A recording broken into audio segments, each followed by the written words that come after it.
Welcome to Frit. Feel free to look around or something. Everything is out on the shelves. What's that magazine she's reading? You mean this? This is Pop Stars. It's got, like, famous people in it. It's not for sale. Looks like it also has something called Police de la Mode, featured on page 34. This speaks to you.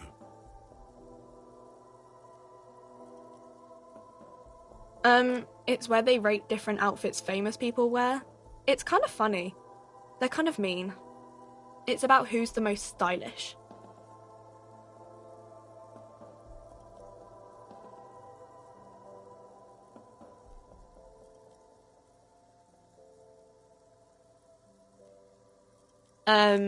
No. I don't like it. I hate it. We are not the fashion police. We're the real police. Okay. I'm not really supposed to be chatting to anyone, but...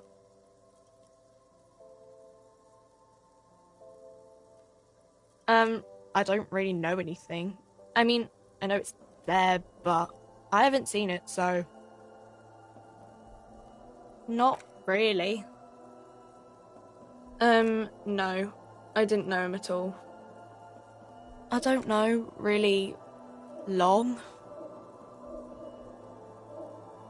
I don't know. No need to worry. It's just standard procedure for us to ask around. If you hear anything, let us know, okay? Okay. Uh-huh. Reality? You mean, what reality? Economic reality, or... I don't know. What about it? When ordinary people take over the government and, demand democracy? Yeah, it happened like 50 years ago or so. Sorry, I'm not very good at this. At history, I mean.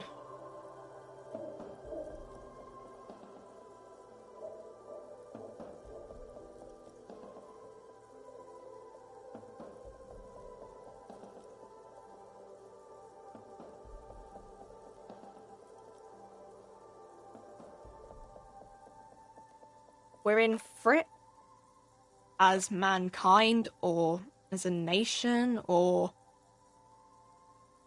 in a good place. I mean, science is doing great, and this radio computer thing seems to be kinda big. I don't know. I don't know. Look at the clock. It's right behind you on the wall. The clock shows the time at 10:09. The hands seem to be still. It's apparent the clock doesn't work. Our government? Or do you mean something else? Sorry, I really need to finish this article. Cool.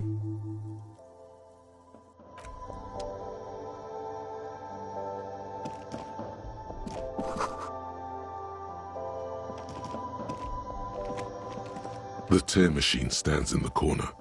A sign says, 1 bottle equals 10 cents. Oh, that's the tear machine. It's a machine for tear. You know, you find tear outside, like bottles or whatever, and put it in the machine, then it gives you money. You need a bag, I guess.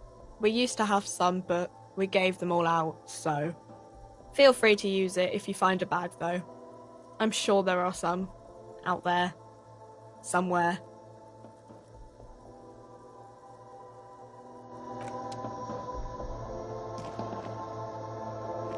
A small cabinet on the wall is filled with various medicine bottles, nasal sprays, and blister packs. They all bear the Saint Baptiste Pharmaceutics logo. Just ask me if you need anything from Saint Baptiste. We don't stock prescription meds, but we do have Nosafed, Duramine, Magnesium, and Hypnogamma.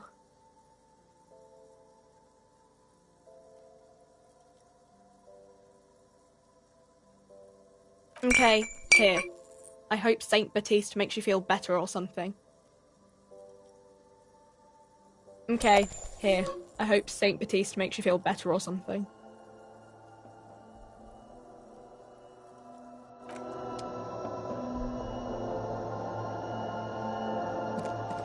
Yes? What do you want to know?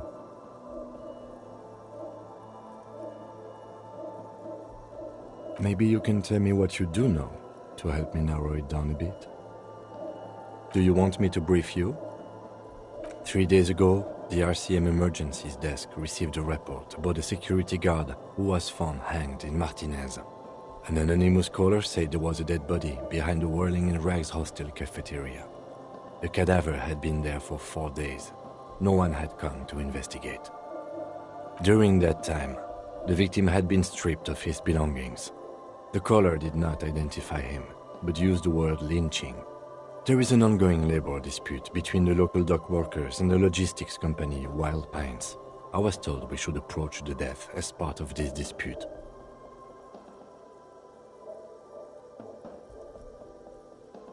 A security guard or worker of some sort hired by Wild Pines. This was just hearsay from Martinaise, of course. We need to find out the truth. They didn't identify themselves in any way. The tone was muffled using a device of some sort. The desk could identify neither the caller's age nor sex. There's a strong prejudice against involving the RCM in what's seen as union matters. The dock workers' union is the de facto police in Martinaise. Now it appears they've started executing too. We cannot allow that. That's right.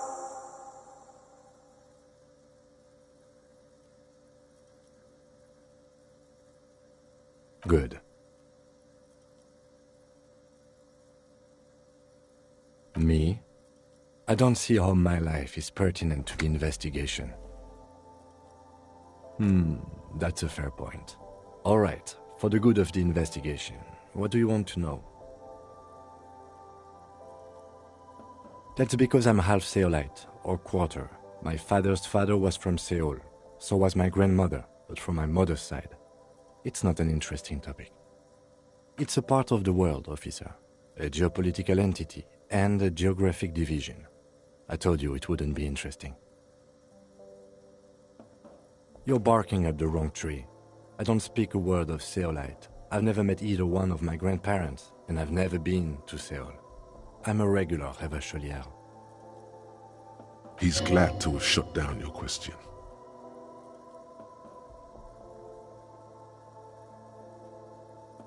That's correct. That makes him a binoclard. Completely uncopped material, if you say so yourself.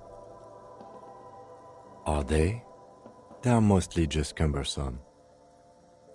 You could use a good, normal peer yourself.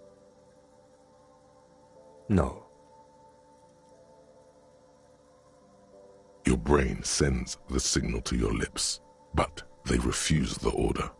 Something is paralyzing them. You're pretty sure it has something to do with the lieutenant's eyebrow. Something the matter, detective? This guy's got authority off the charts. With just the flick of his eyebrow, he's able to make you his thrall. Nothing. You better hope he doesn't abuse his authority. There's a lot of it. The lieutenant relaxes his eyebrow, and you seem to regain control of yourself. Good. Let's change the subject.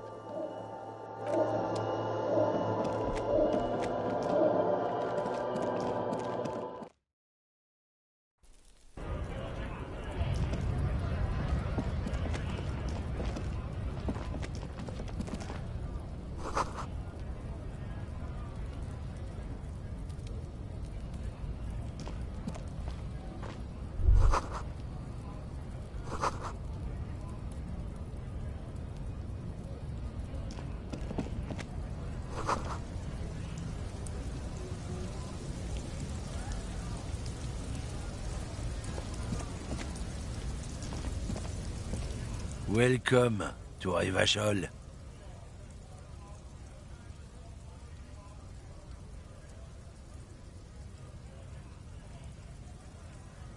Don't you welcome to Revacholmi. My grandfather came here from a 3,000-year-old racist isolationist culture, while your ancestors came to this island a mere 300 years ago. Every school of thought and government has failed in the city, but I love it nonetheless. It belongs to me as much as it belongs to you. It's men like you who keep Revachol divided, making it that much harder for everyone to climb out of this post-war limbo. Oh, come on, man. I just said, welcome to Revachol. It's a lorry driver thing.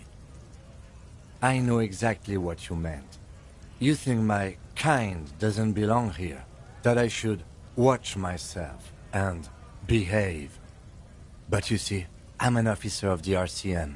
It's actually my job to make sure you behave. Silence. The air between them becomes tense. Your partner needs backup. Now's your moment to shine.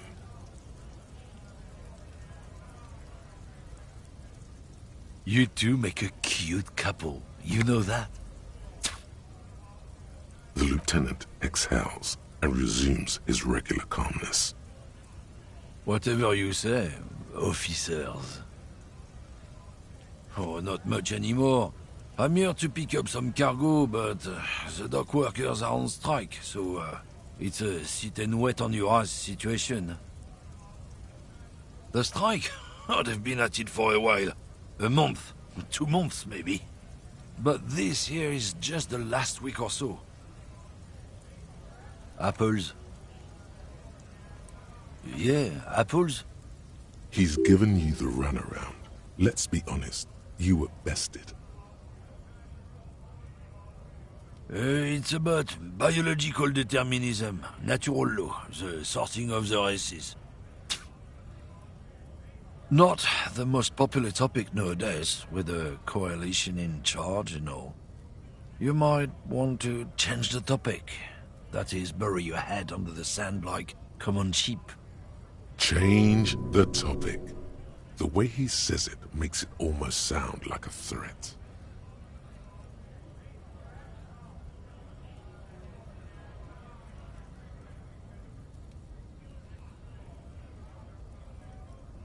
I'm not the only one. Look, I've read books. The science of racial theory has all been proved, even if some people don't want to accept it. People who've studied these things say that you and me are superior by design. So, naturally, we Occidentals should be in charge. Obviously, you can see the merits in that.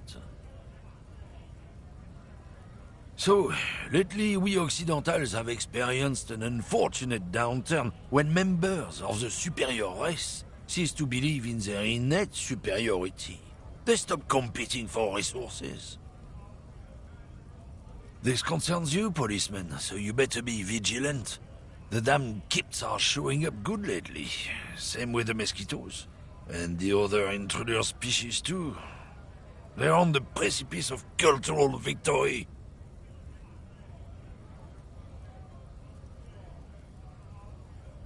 Oh? Don't push your luck, Runt.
There he still is, looking right through you with his white eyes. The body below is entirely dedicated to that corpse smell.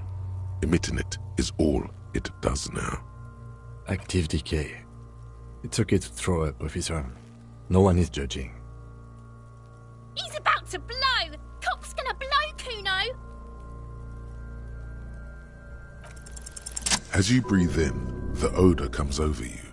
It's a smell of the mind telling you to run, and your stomach to wring itself empty. With your hands at your sides and your eyes squinting, you stand in it. The man before you is naked, but for a pair of underpants and enameled boots. His skin is greenish, marbled with decaying veins and blotched by lividity. A fading web of tattoos covers his chest and shoulders. The cargo belt used to fasten him to the branch above appears industrial in strength. The material appears to be ceramic. Its clean white stands in stark contrast to the decaying flesh above the knee. The man wore thick polymer socks, probably for padding. A fine array of interlocking plates covers them. Delicate and fragile, they feel alien to the world around you, out of place somehow. These are clearly not boots. They're armor, possibly part of a larger set. Indeed. Technically speaking, these are sabatons, not boots.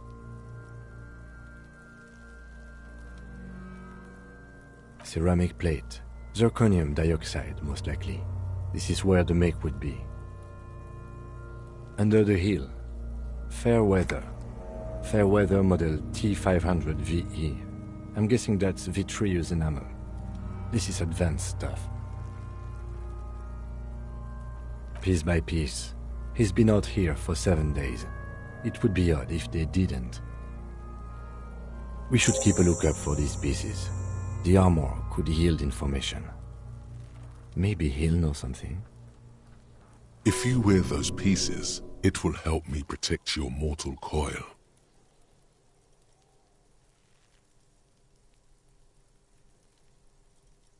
Yes, bullets will fly. They always do. And the coil is fleshy and mush and permeable. Cast it in ceramic shell. Resist death. No, he must have worn something precious underneath his clothes. They've removed all his clothes to get to it. They did not just strip him for the putrid rags.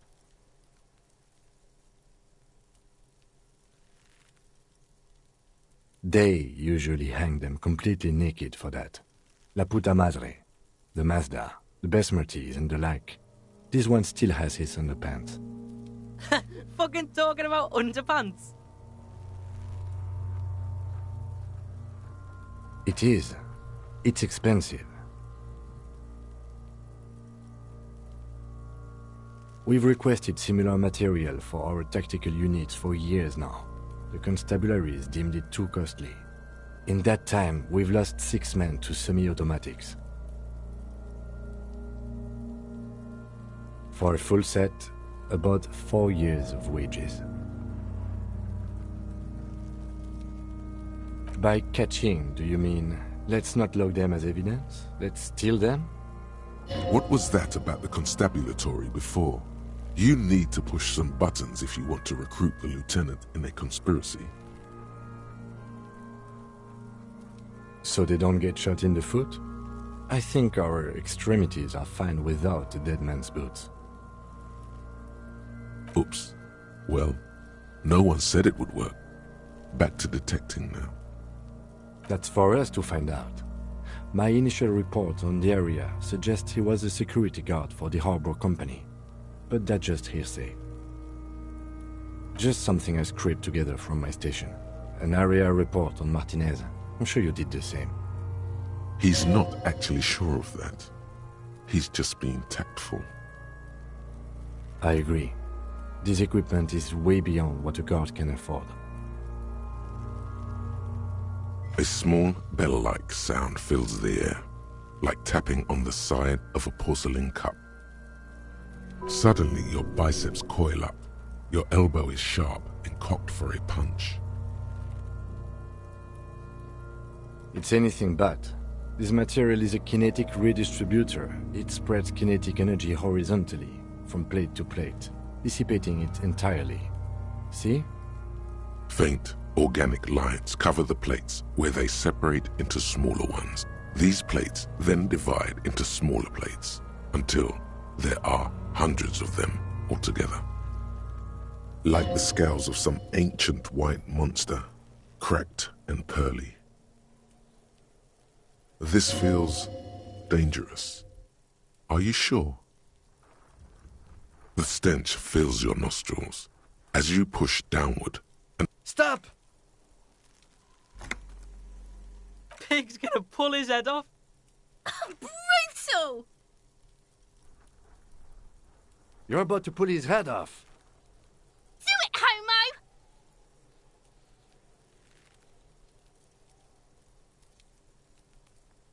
Pull his head off. There's no point performing an autopsy if you do. We'll have compromised the coroner's case. What are you trying to achieve anyway? Why are you hanging on to that boot?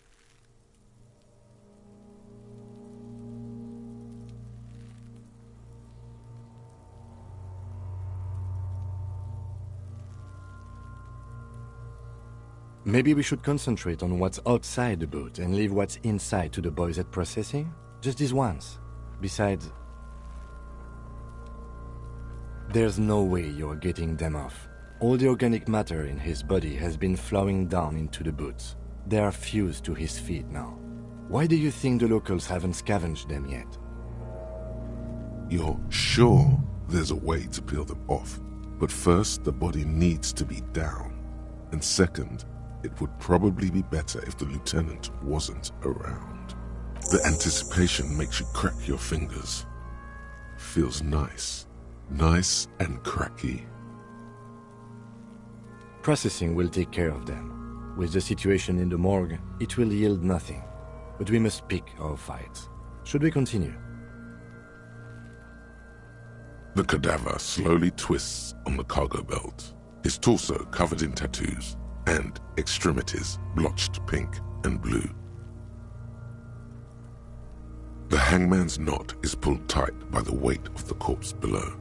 Yellow, hard-edged polyester cuts into his neck. Above, a sliding buckle ties the belt to the branch. Oh my, there's something on the belt. A familiar word that speaks to the thirst within you. Vermilion, in yellow letters, along the length of the twisting cargo belt.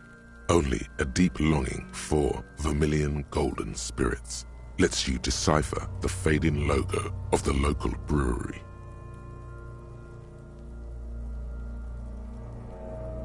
Extremely. Industrial strength, the kind used for tying cargo to lorries. Like in a circus, when the circus leaves town and they tie a black-spotted giraffe to the wall of a carry pen. Yes, it looks like they use whatever was on hand, paying no attention to not incriminating themselves. I'm still approaching this as a lynching, yes. Motivated by the ongoing strike. You? No, you feel like it was something else. But what? Yes, it often is. This bell worries me. It's not merely polyester, it's steel reinforced. See these lines? This is where the wires run. I see rabbits for more than 20 strands. This makes getting him down much more problematic than I had assumed. A noose is one of those things that's easier to use one way around.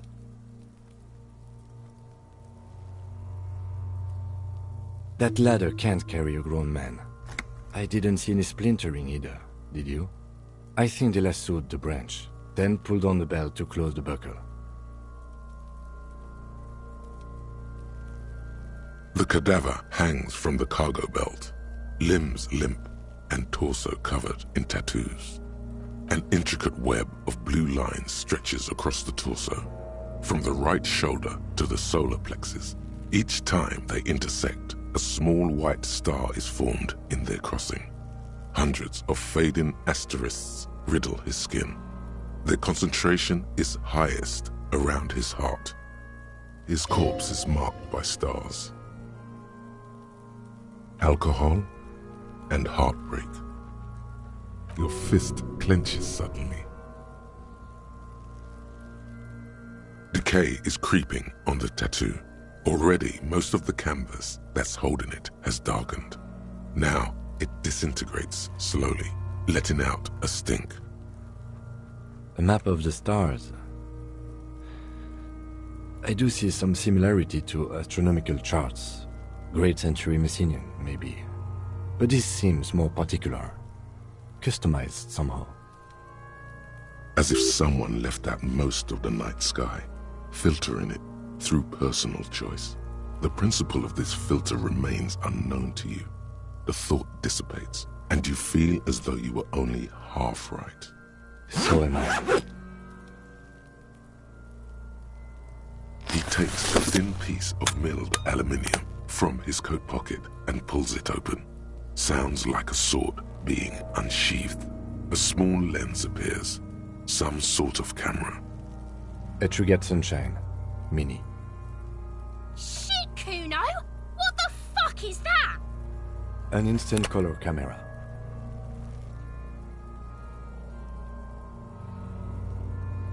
This is the first time he openly acknowledges the kid's existence. I have only 2 ampoules, so nobody move. I don't want to waste one. A sound, a shrill flash, followed by the breaking of a small ampoule of glass. You see streams of color pour onto the thick, glossy piece of paper, rolling out. In case we need it.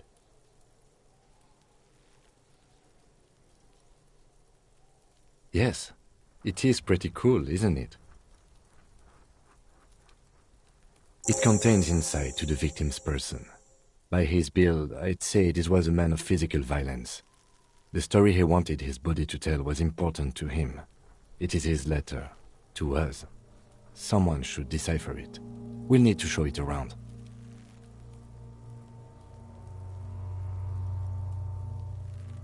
Sure, just don't lose it. The glassy-eyed corpse looks by, his mouth mute and his skin as colorful as the chemical rainbow on the photo paper, teeming with opportunistic organisms. You've acquired an interactable item. Investigate this item further by going to the Interact tab in your inventory. His eyes are milky white and blind to the world, protruding comically from their sockets. There is no one home, just subaquatic terrors. Their dark brown hair grows on his head. His face is ready to explode from the organic processes inside. The death's head grin has passed. What remains is an unrecognizable mess. Underneath the curdled meat there is an expression, not carried on his features, but below, inside, an expression of pleasure. This man was experiencing joy at the moment of his death. I'm gone.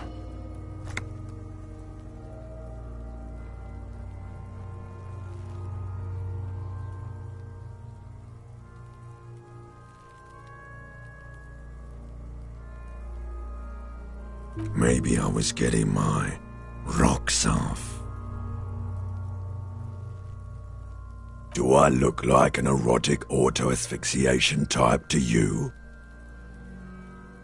Captain Coppadromo, I fear we are drifting away, fixating on sexuality again. Let's go with a simpler question. Into the wild pale yonder. In the past, way out in the west. I'm a joke. Look at me. There is nothing funny about jokes either. A killer A motherfucker. And a killer. Takes one to know one.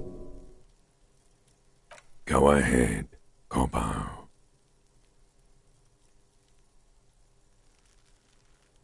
What do you mean? It's the power of your imagination. Yeah, man! Don't be crazy! Inanimate objects and dead people can't really talk to you.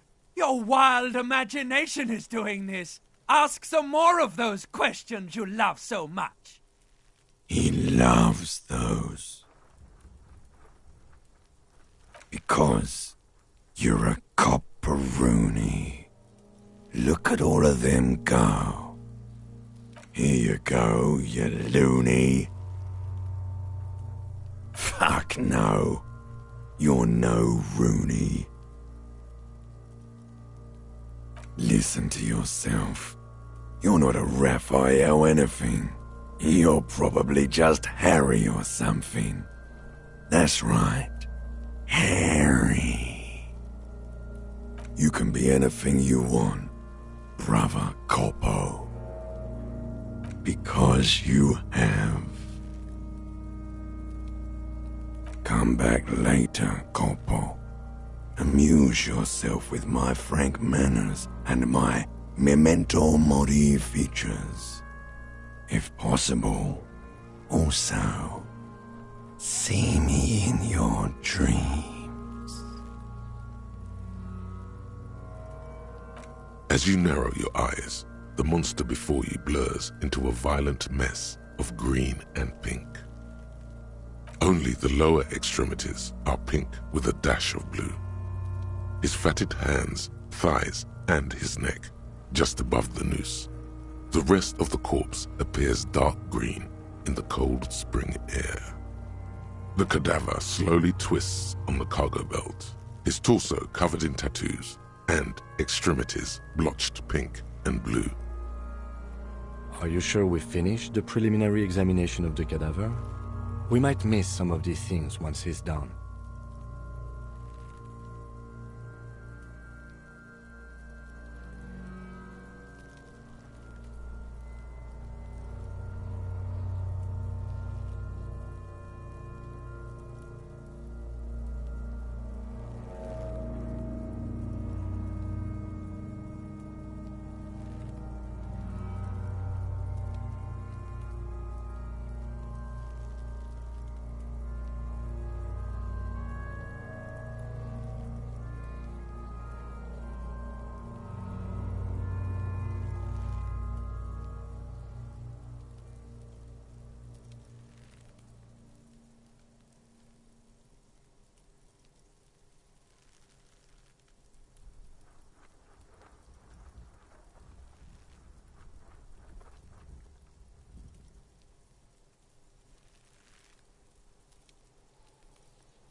The cadaver slowly twists on the cargo belt, his torso covered in tattoos, and extremities blotched pink and blue. Of course. You have questions, don't you? The power of your imagination is at your service. Come back later, Coppo. Amuse yourself with my frank manners and my memento mori features. The steel-reinforced belt presents a unique challenge. I brought chain cutters, but I don't see a good angle of approach to the belt.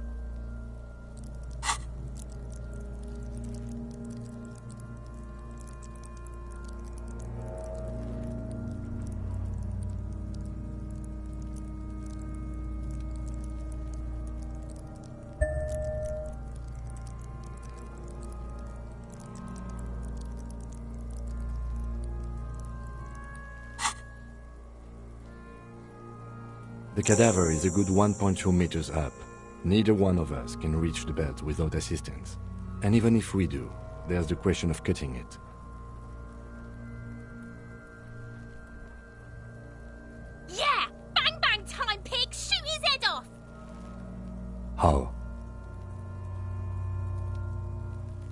Yes, the buckle, where it ties the cargo belt to the tree.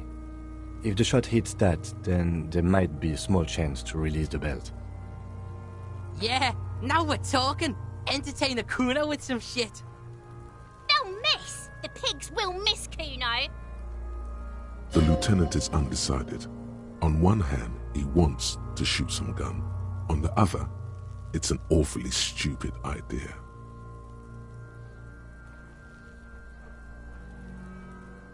I'll blow his head off. Take it. Take the shot. Yeah, take the shot. Kuno wants some of that shit. Silence. With his elbow sharp, the lieutenant unzips his jacket and produces a lightweight firearm. He drops a paper cartridge in the barrel, separates the scouring stick, and gives the cartridge 5 tucks. He then steps back and assumes the fellow's desk position, taking aim. The corner of his eye twitches. His finger is on the trigger. He's gonna fucking miss. The kid's voice is drowned in a shrill blast that echoes off the walls of the surrounding tenements. A cloud of smoke slowly parts in the air as the lieutenant steps back and says to himself, God damn it. He feels bad about it. About his eyes mostly. Just having bad eyesight. Probably from a young age. Whatever you do, do not.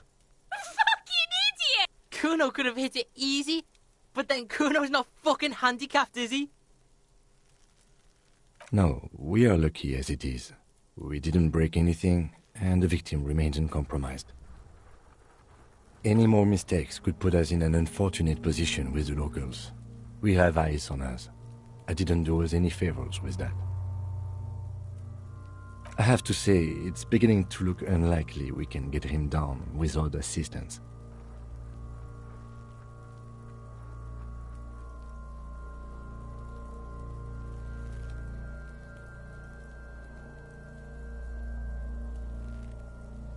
Climb up there and saw the branch? There has to be a less risky way, with less falling down of trees. Someone else? You mean like the police?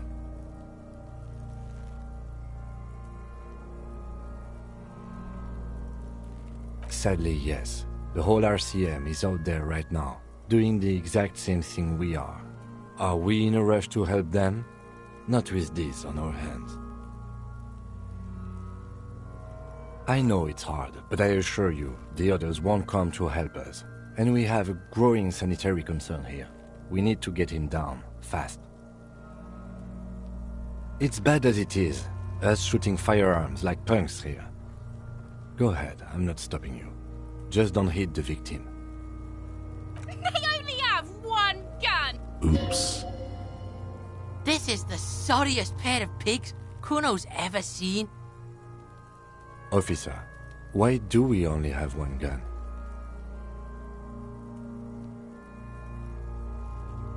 That is even more unfortunate than the badge. You need to contact your station about it as soon as possible. Try not to lose this one, please. We're not off to a good start. This missing gun business is making your hand. Yeah, take it, you fucking banana boyka. Take it and shoot yourself in the mouth.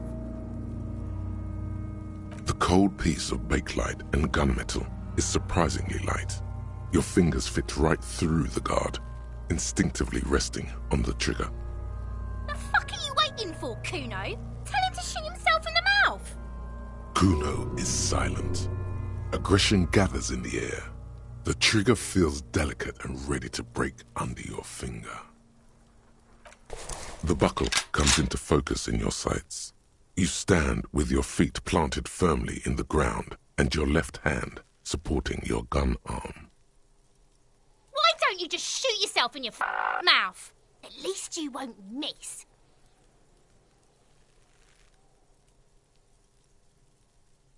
Your field of view narrows. The branch slowly moves, becoming entirely two-dimensional. The metal buckle glimmers, catching the noon light as the corpse slowly rotates. Look, he's crying. You gonna cry now, fucking faggoty? Or what? You gonna fuck me? You wanna fuck me, pig? Is that what this is about?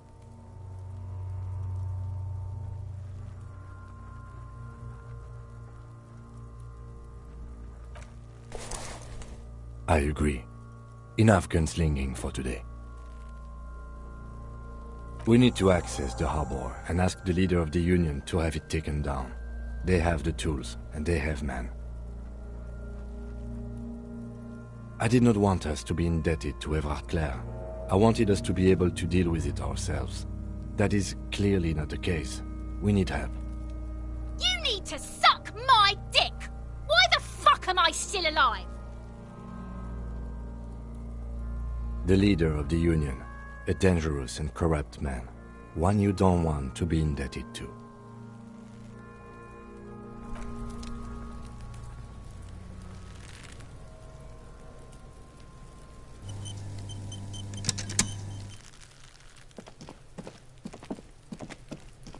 There are several footprints in the mud, left by work boots.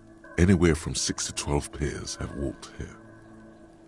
Heavy workers' boots with reinforced toes and hobnails all over the yard.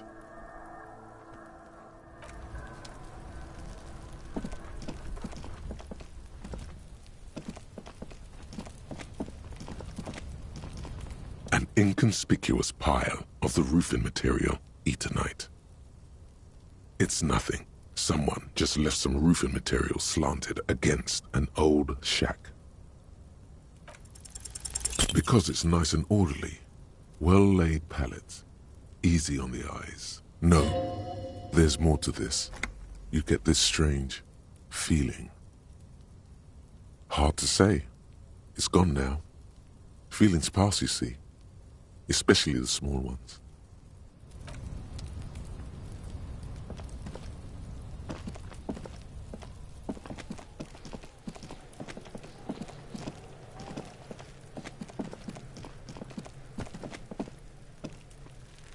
The pig's getting pretty close to me. Come, looks like it's time for me to go, Kuno. Pig's come to take me in. She means it. The fear is real. I'm going away for a long, long time, Kuno. Going away for life. What's going on there? Fuck are you trying to pull, pig? I come from the woods, good Davidu. You don't want to go there with me. You don't want to see what I've seen. Don't be traumatizing here! Get the fuck out of here!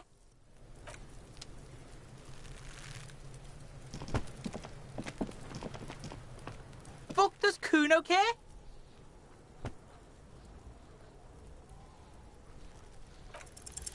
He's on your crime scene, bossing you around.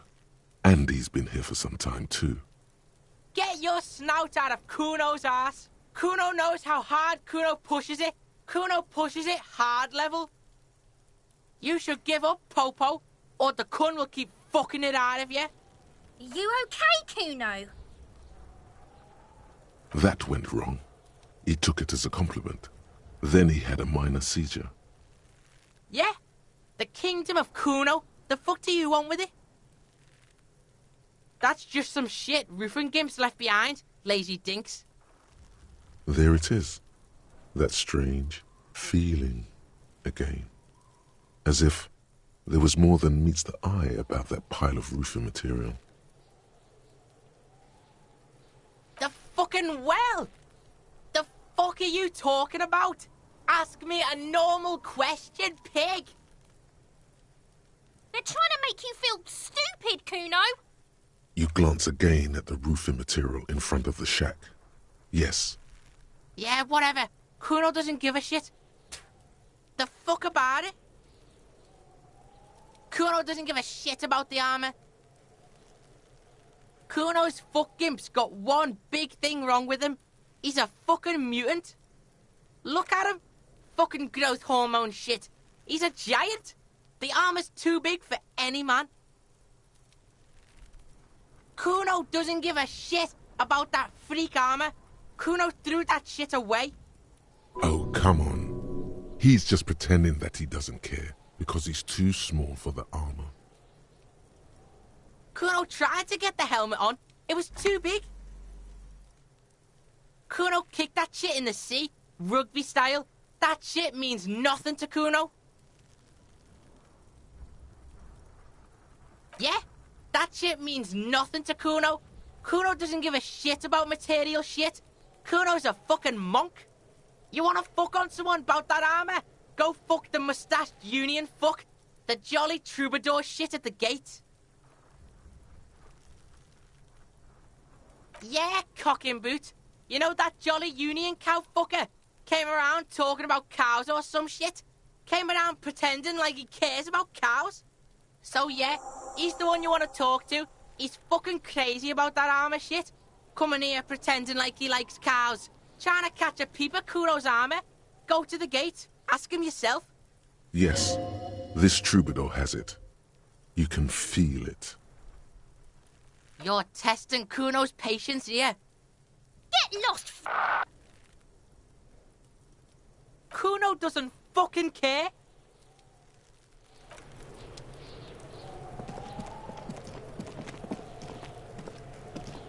This trash container is locked. The sliding lid has a padlock that says, whirling in rags. There's something in there, not necessarily connected to the case, but still. The body is downwind from here. Maybe you prefer the smell of garbage to the smell of death. Trash, food waste from the cafeteria.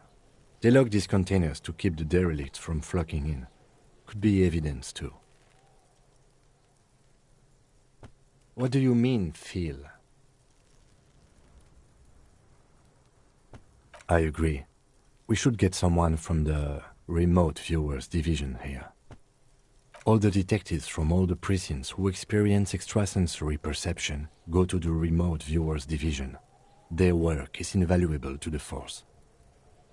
None, because they don't exist. We should still access this container. There may be evidence in there. We could try using a pry bar, the one you took from my motor carriage, or we could ask for a key from the manager of the Whirling in Rags. He probably has one.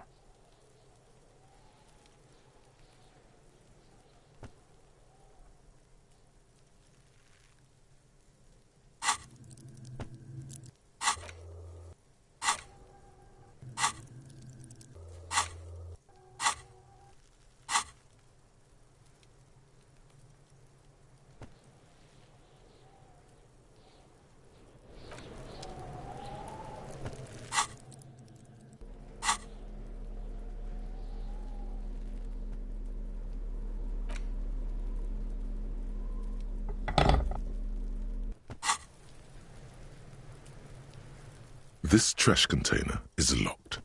The sliding lid has a padlock that says, whirling in rags. Force time isn't happening. You've jammed the pry bar under the lid. What is this? Your triceps ache for the metal to bend, but it resists. This calls for a potent curse to help break its resistance. Utter the power words. The quality of metal is not the problem. From what I see, it's sturdy enough. He's enjoying your little failure. He finds it amusing. He's reveling in the sweaty rage on your face. Let's ask the manager for the key. This is clearly not working.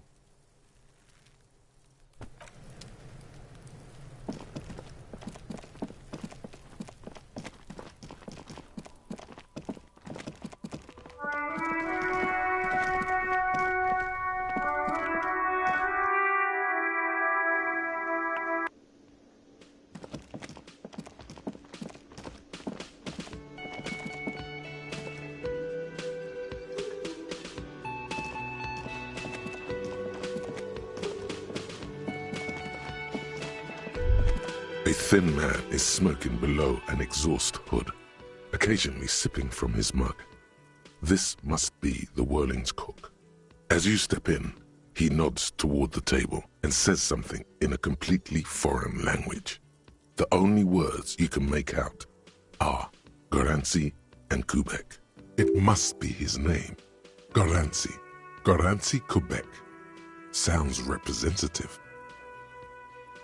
The man puts his cup down and replies something, his left hand drawing arcs in the air.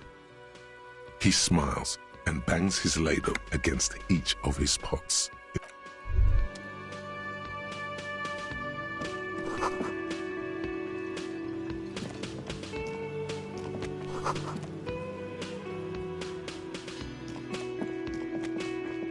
You see a heavy steel door with a prominent dimpled lock. It's painted blue. You immediately feel drawn to the color. Blue is for mystery. The cobalt blue surface feels rough to touch. The stainless steel door is flush with its frame on every side. The door does not budge. You do? It's a door in the back of the kitchen. Why do you care where it leads?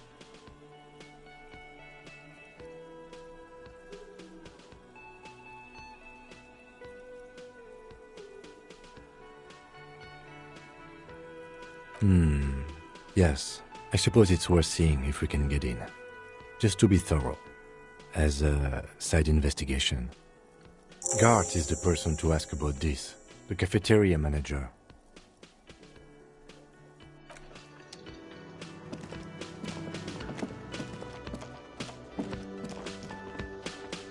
Can I help you? Mine? No, it belongs to the Whirling in Rags.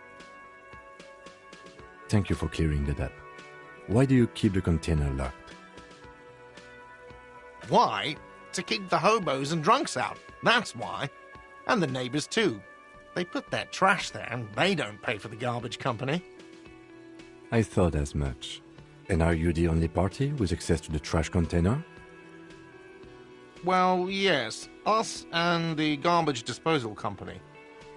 It seems a little callous, doesn't it? Something stirs in you. Prod at him and find out. Callous? What are you, Kras Mazov? Almost all establishments in Revachol keep their trash locked. The Whirling in Rags is not special in that regard. What do you need them for? It concerns the case. Please cooperate. Just bring them back once you're done, please.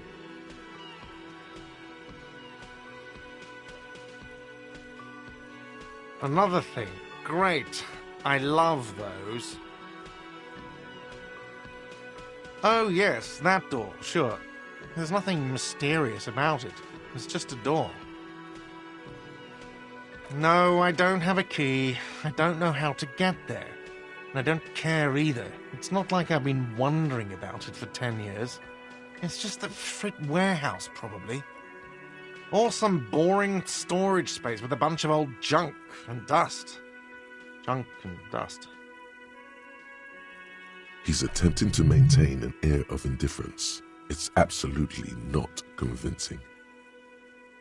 Fine, okay, a little. But my job doesn't leave me time for wondering about one locked door in one of the cafeterias I manage. So I haven't opened it. I have cleaned the whole place 100 times over, though, after the animals. And I haven't found a key, so good luck with that. Yes?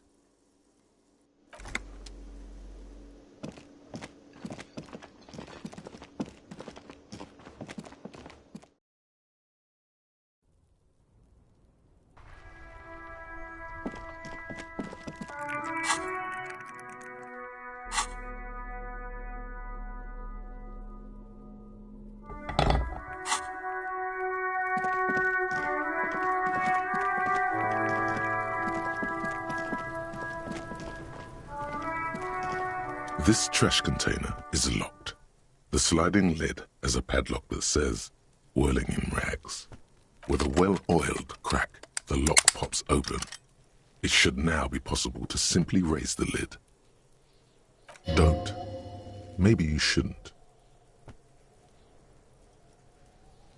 The smell of rotten food rises to greet you. You see soggy cartons, dirty rags, and organic waste.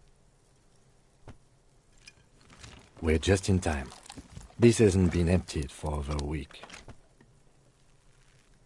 see milk, an egg rest with one broken egg in it, some pasta wrapper. Picking up the soggy packages somehow feels familiar. A box falls into pieces in your hands. Batiste Soleil cereal. There are plastic pasta packages below, and turbo noodles. Nothing of note, however.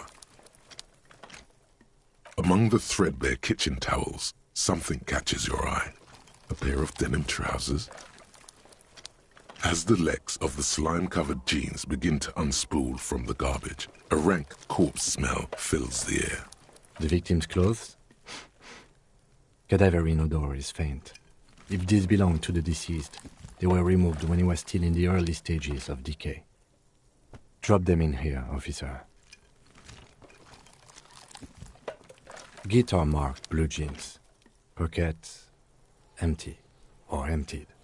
He wore them with a belt, too, a white belt. The loops appear stretched, but the belt is missing. That's it. Do you see anything else in there? I have another bag here. Something slimy catches your eye. A drab, long-sleeved shirt, olive-colored, appears from the food waste, dripping with pus. This is a military-type overgarment.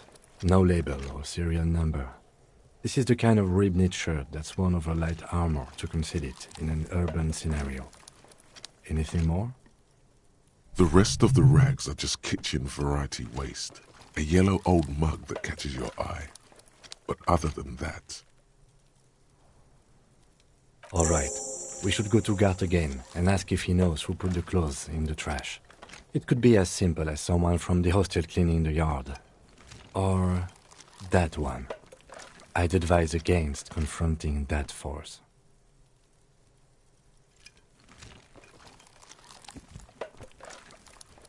Not really. All we know is the victim's clothes are in the trash, the lid was locked, and his establishment had the key. It's just a small loose thread. The fuck's he on about, kids? You hear that, Kuno? He thinks you're an infant or something. See? The lieutenant nods, then looks back into the trash container. It's just organic waste, cold and slimy on your hands. Apple and potato peels, mostly. Unidentified sludge, and the occasional chicken bone thrown in for good measure. But hey, nothing. It's nothing. What's this? A blue piece of plastic sticks out from the apple peels. It's shiny. Looks like the corner of something. Something larger. A clipboard. A blue plastic clipboard with moist papers hanging from it. They look badly damaged, but you can still make out forms and notes, written in a man's handwriting. Officer, is that your paperwork? It is. Look, the plastic has the RCM street grid on it. You've even got an autopsy form in there. If you don't mind my asking, how could you have let your paperwork end up in the trash? What are you talking about? Doeth thou also thorough inventories? You should take stock of your notes. Make sure it's all there. Official notes contain informants' names. If some of it has fallen into the hands of the RCM's adversaries, bloodletting may well ensue.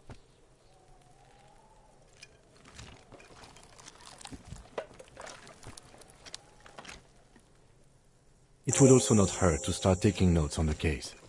Now, tell me what your eagle eyes see. Or are we finished? Some items, such as the ledger you found, are interactable. Go to your inventory and select the Interact tab to read your paperwork. You pick out a broken mug with an oddly racist depiction of the yellow man frolicking in saffron. Only in its social sensibility.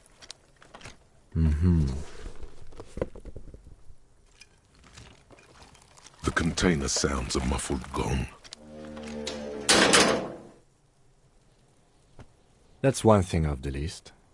I think we got it all.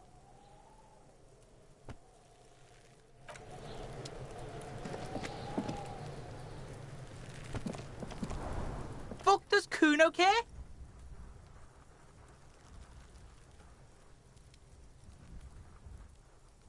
The fuck about it? You're testing Kuno's patience here. Get lost,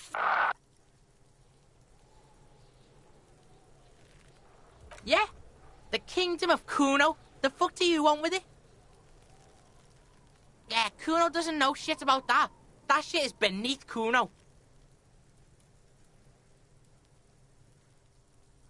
Listen, listen! Kuno doesn't care about this small-time shit. Just listen. Kuno saw what you did there, dumpster diving. Sad shit. Kuno could hook you up with some sweet rags. Shit like Kuno's wearing. Your size, good price. 500 real.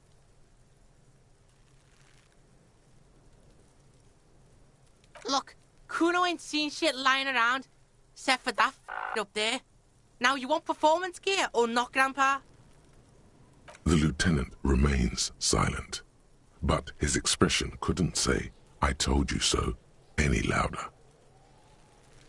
Pig, these are foul modulars. Liquid fit, performance crotch, urban survival shit. Made in Mirova by scientists. Pants scientists. Believe it, you need this shit. These could drastically improve your chances of survival in the urban wilderness. Coach Physical Instrument endorses these pants. They are tartan ready. Whatever. Kuno was trying to help you, but you're too fat for fouling anyway, pig. The fuck? A mug in the trash? Is this about the fucking clothes again?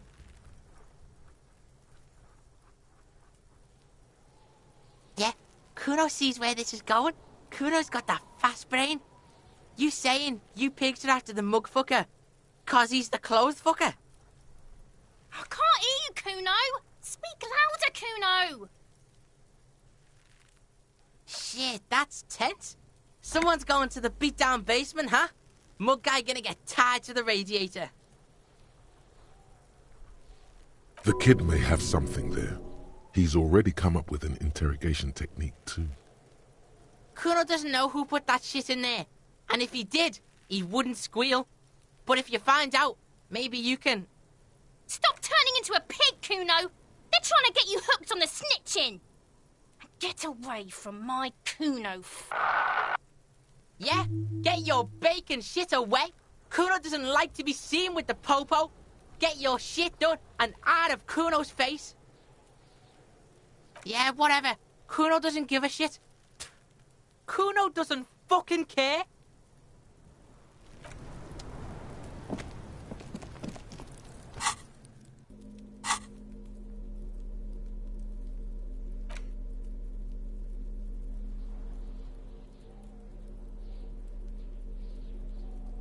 An intricate web of blue lines stretches across the torso of the hanged man, from the right shoulder to the solar plexus.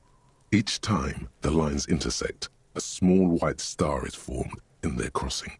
Hundreds of fading asterisks riddle his skin. Their concentration is highest around his heart.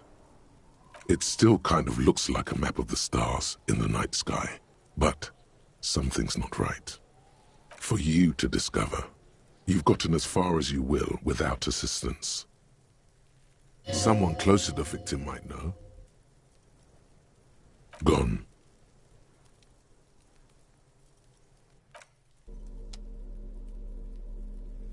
It's just a racist mug. What's there to read here?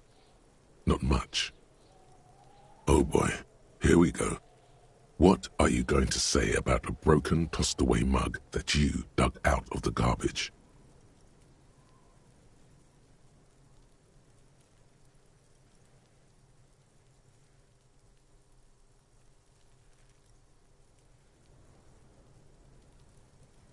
So again, you dug it out of the trash.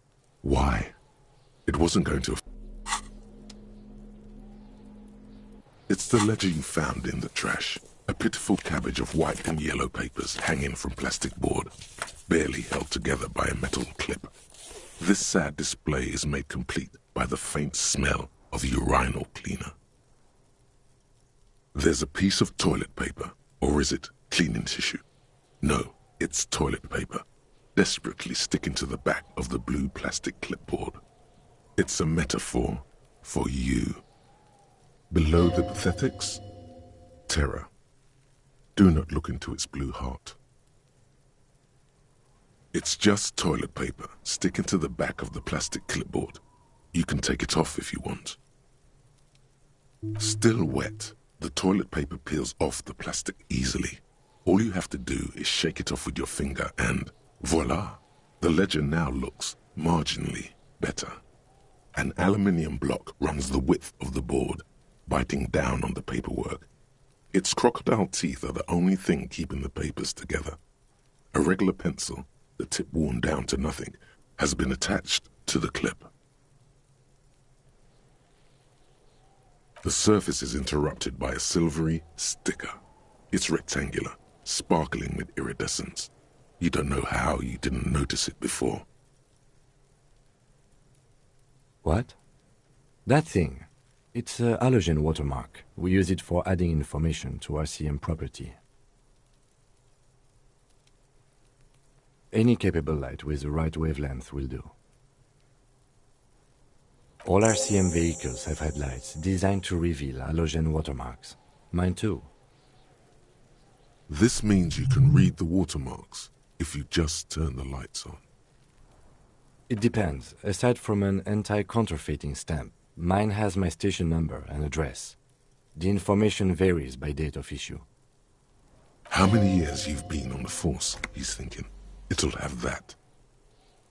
Okay. While a bunch of sodden papers sag from the clipboard in your hand, it's a sorry sight. They're not exactly white. They're yellowed in patches by sunlight and alcohol, and covered in dense blue handwriting. Ink escapes into watercolor patterns, reaching its tendrils across entire pages. The paper itself is checkered, with faint red lines, forming short paragraphs. Once in a while, there's a red stamp that exclaims, "Case files commit to paper." The case files themselves are plenty. You count more than 100 sodden, crumpled up, earmarked pages falling apart in your hands. They appear to be sufficiently organized and extremely dense, if mostly illegible. Work, strife, poverty, the Jamrock Quarter. These are handwritten logs of investigations dating back to January 51, this year. The exact number is hard to estimate, due to missing pages and an odd naming convention. But there are at least 20, maybe 30 cases, undertaken, not completed, mind you. It's the middle of March. You have attempted 2 cases a week on average. Huh? 2 complex cases to undertake is a lot, yes. You really have to push yourself. I would not suggest it, lest you start making mistakes. 2? That's a lot. I didn't mean to say you are making mistakes, by the way. That was presumptuous of me. I prefer a normal caseload. It's a matter of method. Like a fan of gills, the checkered papers dry in your hand. The handwriting is extremely dense, if mostly illegible. Yes, it appears you employ a, shall we say, robust yet literary system. Each investigation has its case number written on the margins. Yet, still more tellingly, most are accompanied by a name. Yes, all caps. One is called The Next World Mural. Another, The Square Bullet Hole Murders. Another yet, The Unsolvable Case. Others appear more light-hearted. The guys on a couch in an unexpected location, and the murder at the hookah parlor. Even the rare article-free collapsing tenement. Murder features prominently throughout. You like this grimy murdering, don't you? It's going to take an effort to piece these case files together, but it can be done. Once you're done inspecting them up close. You mean the alphanumeric? Officer, precinct, time of arrival at the scene? Oh, you mean the titular? Yes, well, so do I. In our defense, almost everyone in the RCM does. It's a holdover from the early days of the RCM, right after the revolution, when the organization had little idea how to do things. It persists in an unofficial capacity. Officers use these titles to refer to their work among themselves. Again, in your defense, I seem to have named one the man with the hole in his head. That was a real person. His death was real. Still, I named it that, to amuse myself. I pray his loved ones never find out. Rail spiked through the head. He died. It was a workplace accident. There is, for precisely one more. 15 pages near the end remain untouched by the damage. The checkered grid forms a structure of passages, breaking the case into subtasks to accomplish. The tasks you've completed flow out of the kind green ape pen in a brash freehand similar to the rest of the letters. The wording comes easily. It's almost robotically simple, a language developed for mental rigor and simplicity. Inspect the victim's body. Get the body down. Interview the cafeteria manager. A satisfying slash sounds across the paper. You're done, it seems to say. And you, and you. Things to be done and things already done. The composition of reality. This is an extremely useful tool for a detective of the citizens' militia. Now all that remains is to name the case. No, actually. Any ideas?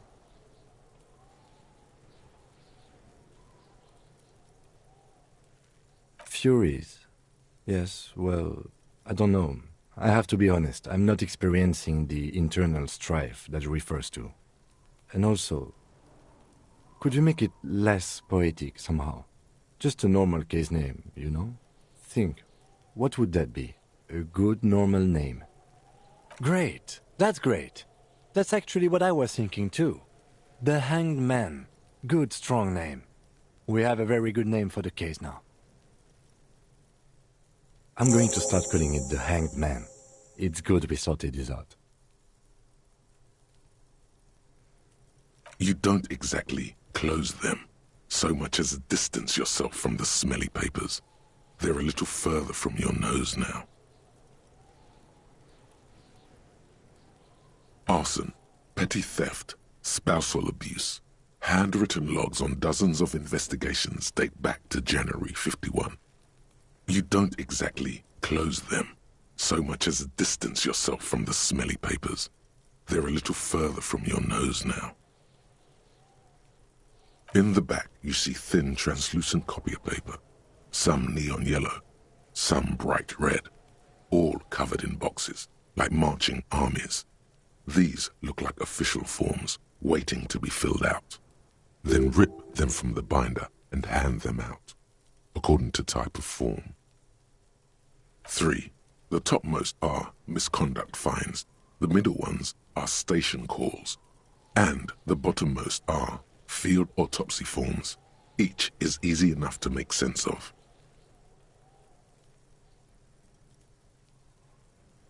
A monetary penalization ranging from 20 to 250 real. Severe cases allow for 1,000 real, but that requires special paperwork. The details of issuing these fines are spread out over the rest of the fields. These are quite sinister in tone. They give a date and time for the person to appear at the specified precinct police station. Below the call are the criminal charges you risk by not appearing.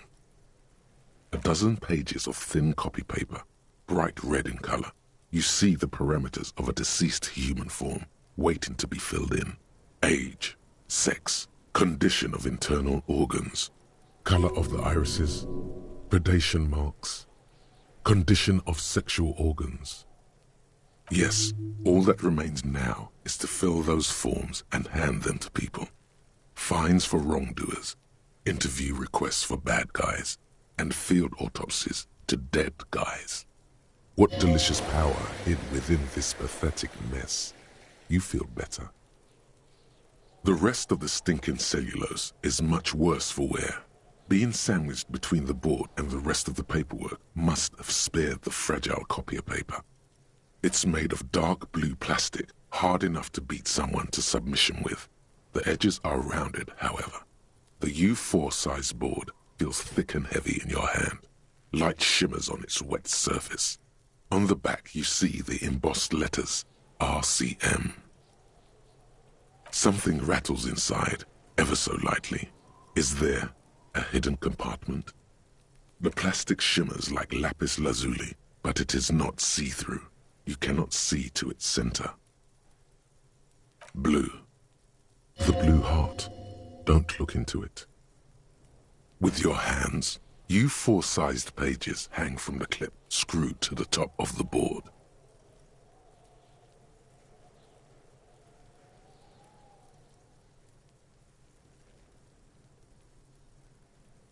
The acidic stench of rotting food is rubbed off on the cellulose. It now forms the base of the experience.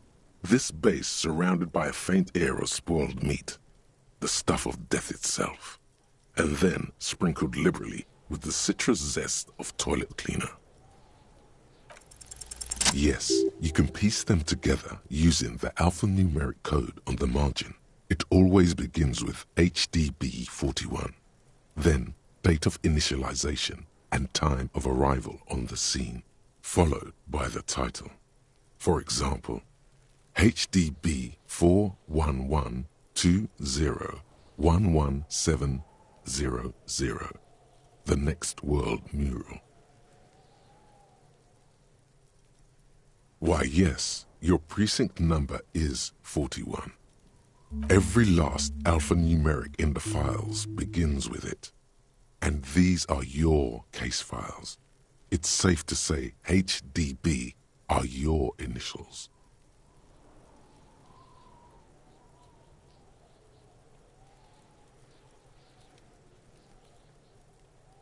I got nothing here either. Logic really isn't the best faculty to have this conversation with. But yeah, we're staying out of this business for now. HDB is bad news from yesteryear. It's shit, honcho.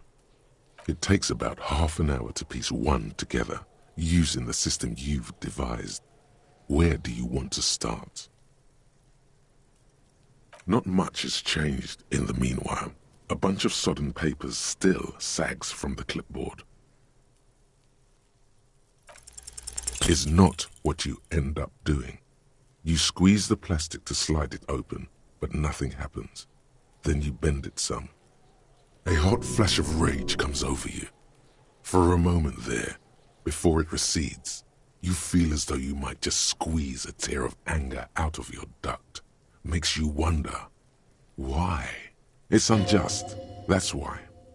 You can't even get to that thing anymore. The ledger quivers in your hand. As it shakes, the pages rustle. This pathetic mess suddenly afraid of you for some reason.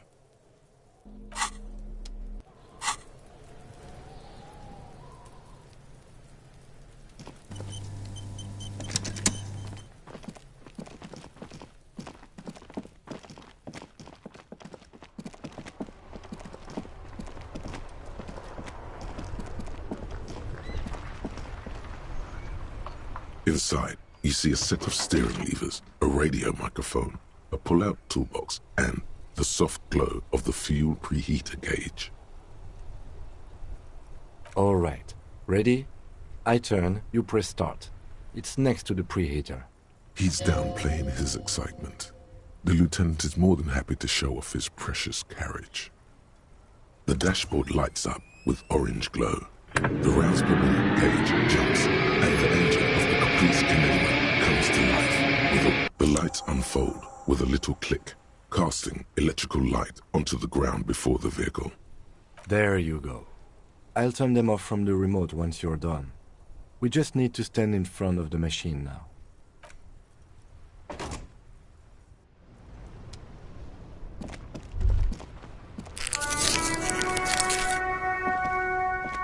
As you hold your ledger's clip under the headlamp, an iridescent hologram appears.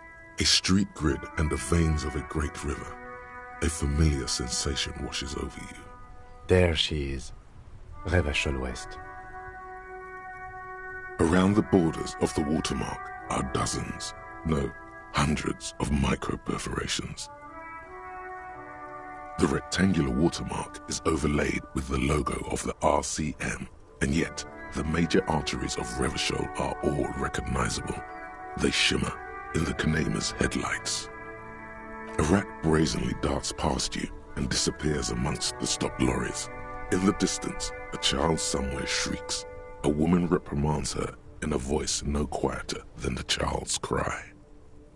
In the middle of a broken plaza, in a cone of light, barely visible in the daytime, two men, one slim, the other sturdy. They are on the city stage, but only one of them knows his lines. Ah, Martinaise. Let me see. Right here.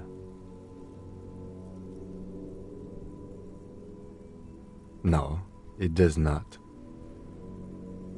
There are many of them, and they are divided into 3 separate rows. The first row has 18 dots.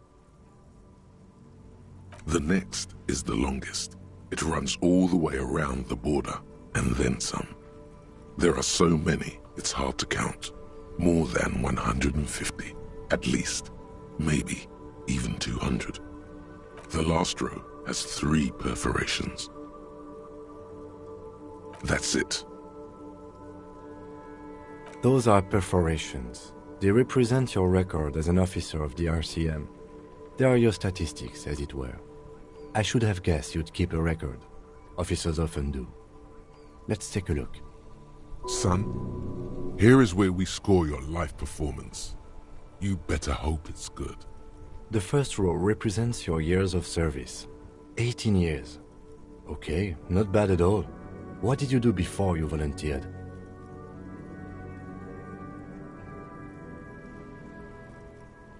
Cool. I'm glad you joined us. Not a lot of money in doom crying. Let's move on, shall we? This next row, the one that wraps all the way around, is your number of closed cases. Closed is good. It means finished. Wow, more than 200. It's quite a lot, even for someone who's been on the force for nearly 2 decades. Usually, clearing more than 10 cases a year puts you in the 90th percentile of all RCM officers. Right. Those are your confirmed kills. You've got precisely 3 perforations there. Confirmed kills? That sounds pretty evil. A drink would soften that feeling. Definitely not. For an RCM officer, especially Precinct 41, which is in the Jamrock quarter, it's rather tame. I mean that in a good way. What's it feel like to kill a man, Mr. McCoy?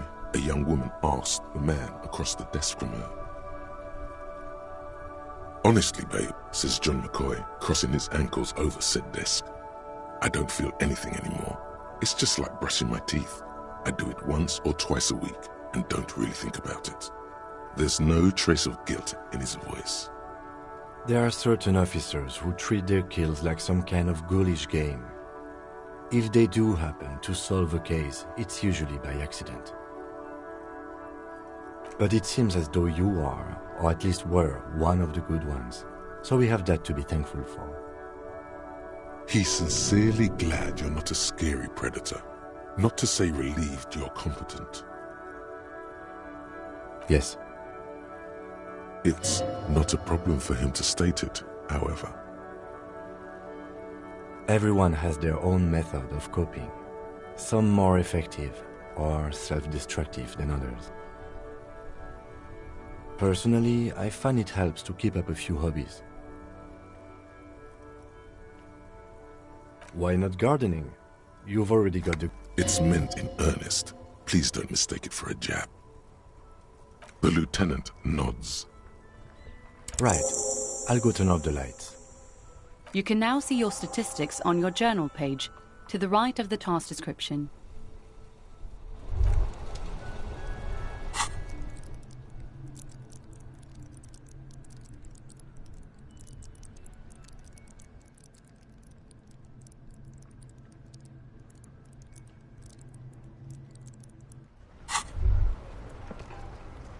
tremble. The time is now. Ta'ola. Time for the show. For Ta'ola. The hallowed time of fear and disintegration.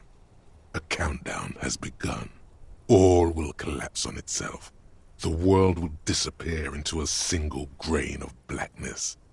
All sound will be muted. All life will scream.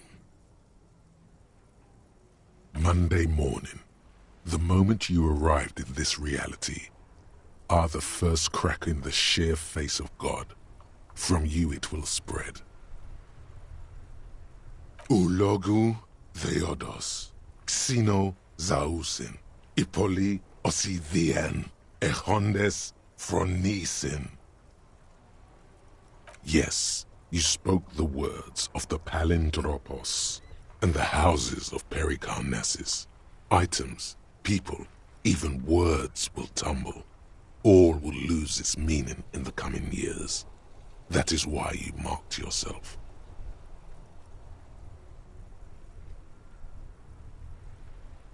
The face of the woman fractures. There will be herd killing.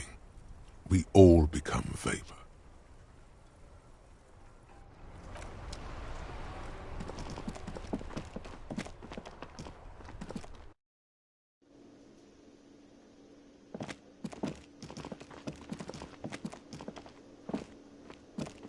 Can I help you?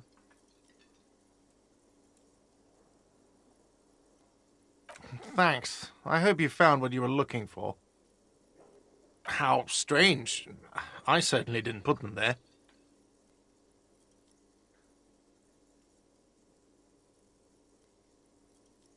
The trash collection service? CS Municipal. I don't see why they would put anything in the trash, though. Ah, the elusive CS Municipal. I doubt we'll be able to track down who was sent here last and when. This will have to be one of those little threats that solves itself down the road. On Clinton Street, near the Boogie Street Diamond, a small truck rattles down an alleyway. It stops by a rusted trash container. Two men, their faces rough and swollen, jump out. They look at the container, despondently. CSM is written on their backs. Thank you anyway. I think fugue states are more your forte, officer. Sylvie had the keys before I got here, and I can vouch for her. I can vouch for all my stuff. None of us would tamper with the crime scene. Yes?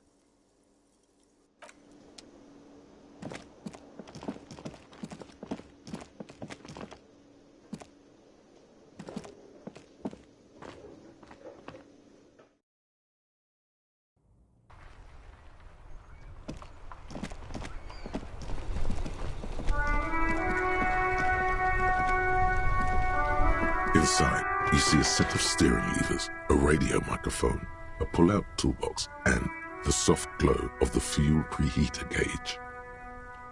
This is Precinct 57. How may I assist you?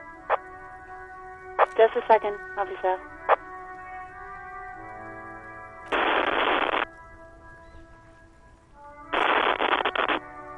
Sylvie Malaika on the line for you, officer. Yes, hello? Oh, great. What else do you need, detective? Please, no. Not this again. Everyone saw your cool gun, detective. You were trying to impress some people with it. Everyone was eating and... Sounds like it's going to be bad. Do you really want to know? Great. Anything else? You mean, why did I leave the bar? Honestly, I'm not really comfortable discussing it with you, sir. Let's just say I left because I needed to get away from someone. You know whom. You think you hear a sliver of accusation. Don't be paranoid. She's obviously talking about someone else, not you. I really don't want to talk about this. Let's just forget about this, okay? Maybe, I don't know. I just know I have to take some time off right now. You hear the call breaking up on the other end of the radio, and then the already familiar voice. Anything else I can help you with, officer? 57's over and out. In the cabin, you see a set of steering levers, a radio on a hook. As you tap on the gauge, the indicator pin jerks as if startled. It's in the large orange sector, indicating the engine is warm. Next to the gauge is a red switch labeled heat. Now, that's enough fun with the foldable headlights. I know they are mesmerizing. They are also fragile. I'm not going to turn it on for you again.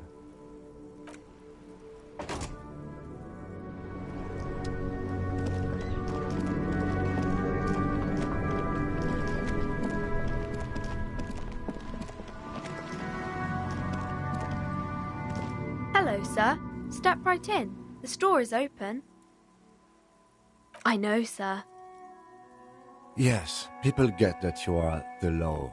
You really don't have to keep saying it. Are you interested in a new and exciting book? It's a bookstore, sir. We sell books, postcards, and some board games. It's called Crime, Romance, and Biographies of Famous People. Whoa, whoa, whoa, whoa. Hold your horses, little girl. Board games are like little games on a table, made to pass the time. There are several different ones, but sailors here mostly buy cards.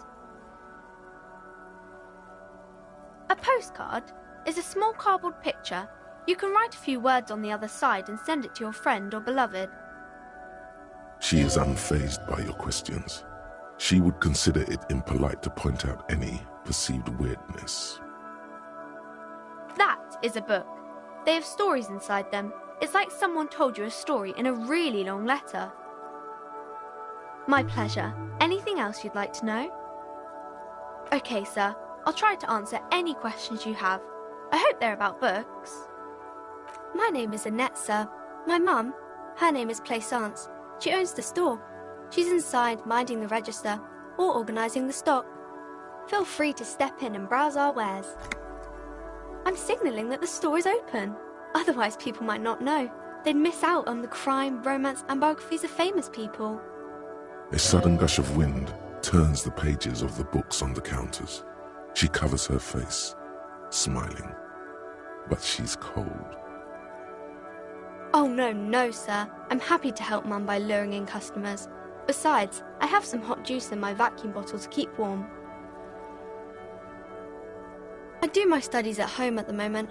I have to help Mum keep this place running. Mum says it's necessary to do both because it builds character. Mum says a proper worker is dutiful. That's how you get ahead in life. You succeed. Mum says it's peachy. She was a little afraid at first. There's talk about this house being cursed. Behind her, the window has been boarded up. You sense the boards creaking, twisting for a second, and some kind of doubt in her tense shoulders. Cursed in the way that makes them say that no business has ever really thrived here, sir. That they all go...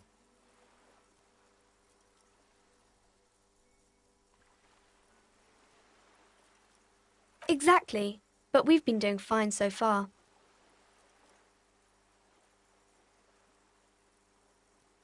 We can go into the bookstore and ask about the case, but I don't see much more to look into here.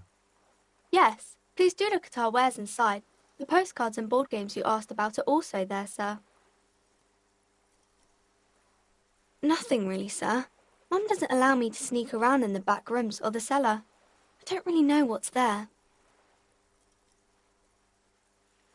It does not manifest itself in any way. It does not exist. I liked it better when we were talking about whether it's appropriate to stand out in the freezing weather. No such thing.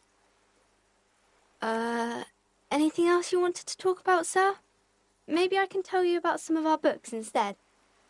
Crime fiction is about murders or burglaries or things like that, and the work of a policeman or a private detective who's trying to solve a crime and catch the criminals.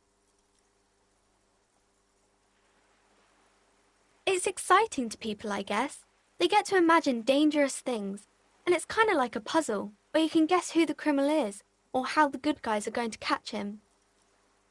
You don't look much like a policeman. Didn't mean to offend, sir. Sorry, sir.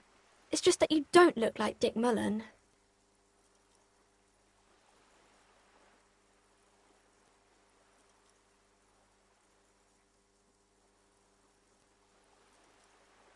Head? Yeah. No, it's your soul. Your blue soul. No, your resilience.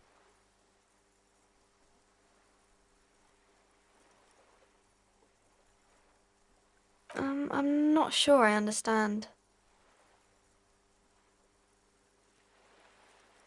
If you say so, sir. He's just a fictional character. He's no match for your soul.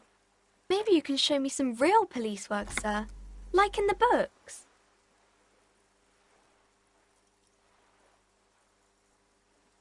Oh, kings and queens and generals of old, or artists and writers, or musicians, those kinds of people. There's usually something extraordinary about them. I think that's why people read them, to find the secrets of their fame. Seems like most people who read those books fail to get more famous from reading them. But it does make the famous people more famous. Okay, sir.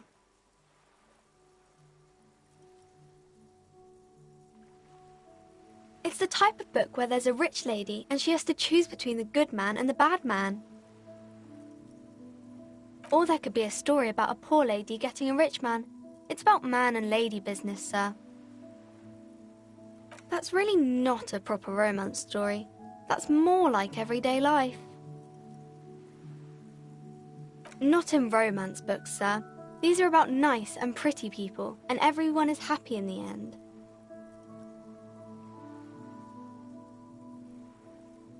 Maybe some about other books?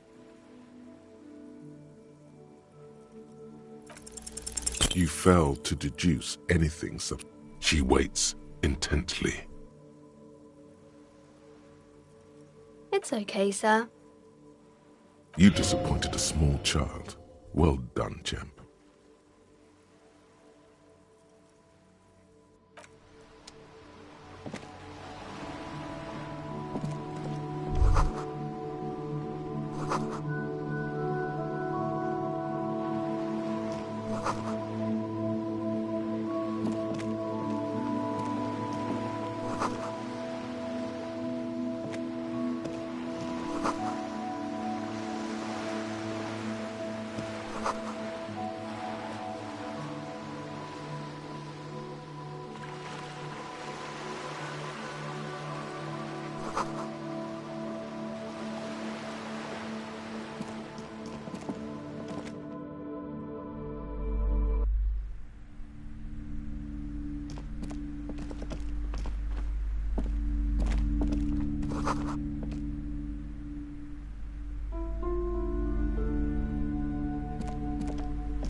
A small mountain of colorful board game boxes. There are numerous types of games for all ages. A lot of shelf space seems to be taken up by Wirral-related merchandise. Wonderful board games, sir. The Viticulturist is a classic for sure, or perhaps you'd like Archipelagos of Insulinda, a very educational game for those interested in geography. Raubritter is a fun game of economic competition, but can get quite intense after a while. We have games for the whole family. You can... Who are you going to play board games with? Do you have friends or family? Then don't.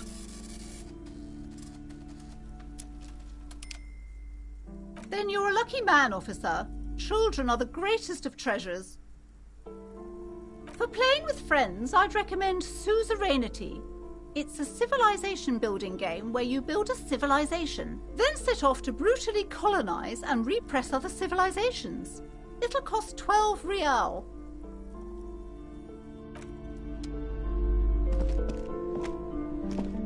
The display rack is brimming with worn paperbacks featuring an extremely muscular, sword-wielding barbarian on the cover. Nearly all the titles contain the word Heimdall somewhere. Oh, Man from Heimdall. A very popular series of adventure novels. They're awfully immoral and violent books. Blood and violence, scantily clad women, epic narratives, all those mystical things he encounters. They're bound to grab those with little imagination and nothing to do. At last, someone sensible. However, I still urge you to buy one. Can't judge a book by the cover, they say. If you're a novice of the series, I'd recommend Heimdall, the Man from Heimdall. It's supposed to be a good introduction to the series. Rows and rows of Heimdall men blur your vision. You make out some titles. Man from Heimdall and the Mammoth Riders. Man from Heimdall, Return to Heimdall. And the solipsistic Man from Heimdall and the Heimdall Man. Maybe 100. Man from Heimdall and the sages at the end of the world. Man from Heimdall and the false god. Man from Heimdall and the scorched earth. Man from Heimdall, the Heimdall colonies. Man from Heimdall and the swamp beast. Man from Heimdall and the snow crabs. Those snow crabs are worse than they sound. The display rack before you is burdened under piles of Man from Heimdall novels. Nothing of interest. Only silence and the cosmic background pain radiation.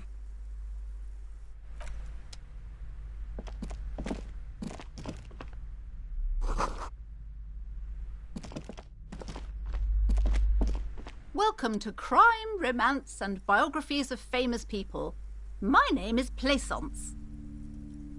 Be welcome, and please take responsibility for the energy you bring into this space. A golden pendant hangs around the woman's neck, in the shape of what looks like a tiny fish head trapped in amber.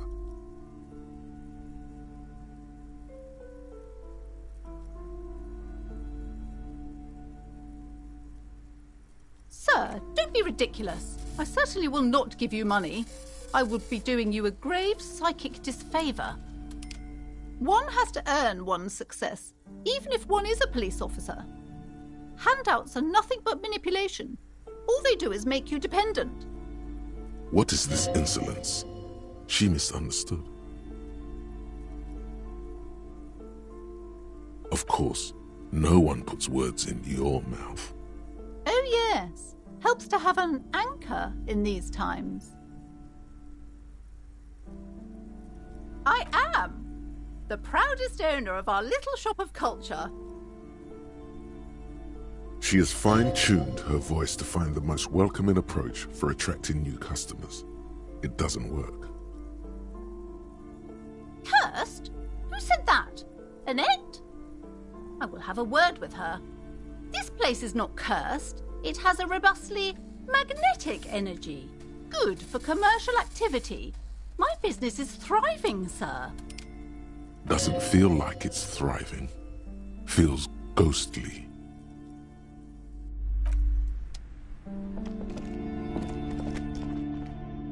You see a set of tattered curtains blocking the way to another room. A strange cage-like trinket dangles from the curtains. Excuse me, officer. The back room is strictly for employees only. Nothing. Now please go back to browsing the books. Don't you feel compelled to look at the books? The books are all you care about. Oddly enough, the more she tries to draw you away from the curtains, the more alluring they become. You see some kind of charm, an irregular polyhedron assembled from bones, sticks, and straw. Inside, a disturbing fish head with empty eye sockets stares at you. Aside from poking at it suspiciously, there is nothing else to do with the fish head charm at this time. The curtains remain shut before you. Just as you're about to pull apart the curtains, the petrified voice of Sir, don't touch that. I told you it's off limits for the customers. Parapsychologically speaking, we're done if you decide to open them. I won't be held responsible for the consequences. It's too dangerous. She looks away, mumbling. Why is everyone always messing with the curtains? Why can't they just buy books like normal people? You do? My God, even more reasons not to mess with the curtains. Just step away, dear sir.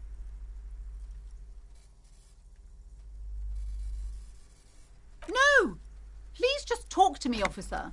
Come here and let's talk this through before you decide to do anything extreme. Lies. Rip them open, we say. There is something mysterious about the curtains. Be careful. The curtains, tattered with age and covered in dust, hang before you, as if taunting you. You see a dimly lit room full of dusty furniture and trash.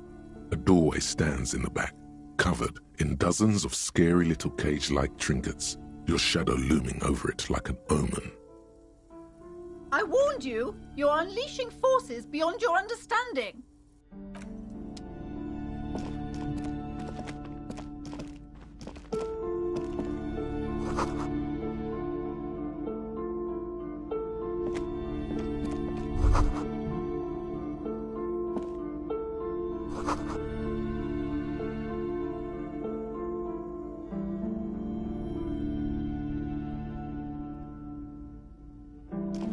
A heavy door with a missing handle stands before you, covered in dozens, if not hundreds, of little oddly shaped trinkets and charms.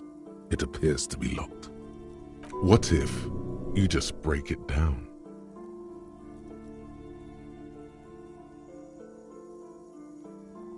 That's right. Take in your surroundings. You need to have a solid ground and a proper posture if you want to succeed. Steady breathing. Solid core. You've got this. With one shoulder forward, you're ready to smash into the door like a battering ram. The room is dimly lit and littered with old barbershop rubbish, but the path to the door is clear. It's made of a solid block of wood, but it has stood there for ages. The hinges are old and coated with a carmine layer of rust. It should be doable. Only an echo. No one is there.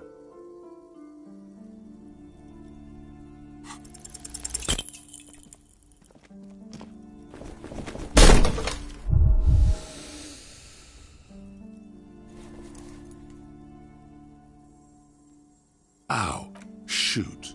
Whose moronic idea was it to just run through the door? Don't you know that things like that hurt? Are you alright? This looked pretty intense and painful. What is going on there? Are you really trying to break down the back door? I warn you, don't tempt the spirits, officer. Don't tempt the spirits or you'll damage the holy wards on the door.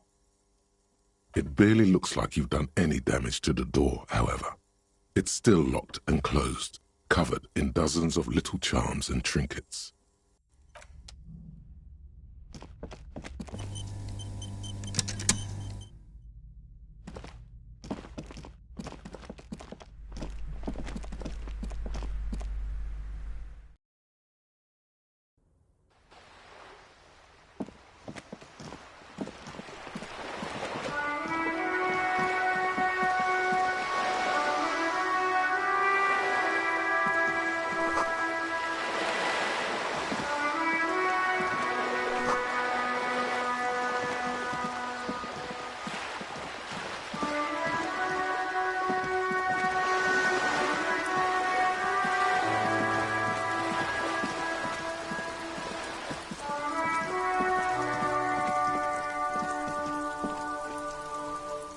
This is a wall on the side of an apartment building.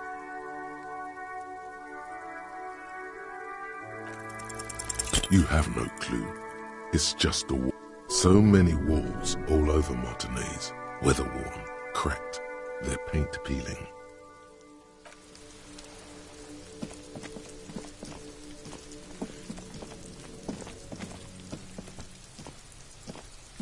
Are trying to sneak up on me?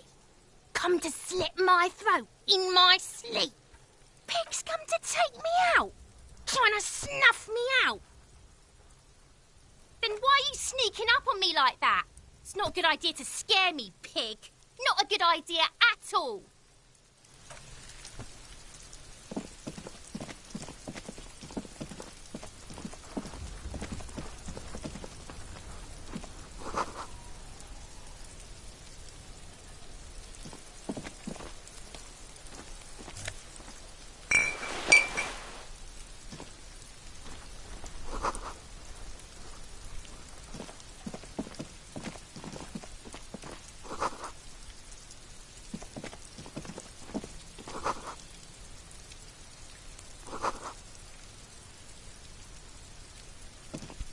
It's been a week and now they show up?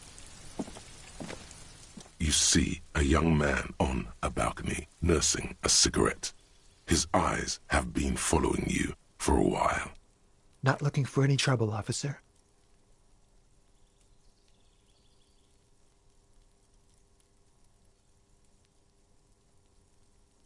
I don't want to be seen talking to the gendarmerie if that's okay. I just want to finish my cigarette. It's the god of cigarettes and youth. Ask him if he's got anything to spare.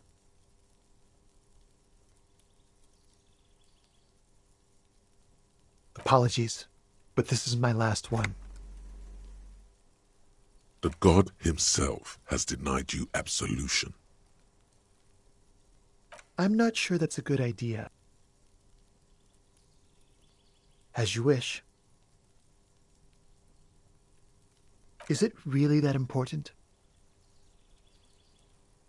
Like a nervous cat, he keeps stealing looks at the neighboring windows. All right, but make it quick. Once I finish this cigarette, I have to run. My name? My name is Martin Martinaise. Martin Martinaise? Good local name. Let's go with that. I'd even go so far as to say that the view is a little too good, my dear gendarme. Do you have an estimate of when the body will be taken away? We will remove the body as soon as possible. Now tell us, where were you last Sunday? Oh. You already asked me that, didn't you?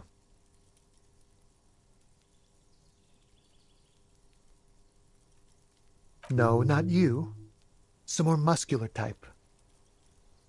And when did you speak to this more muscular gentleman? Last week? I don't know. Look.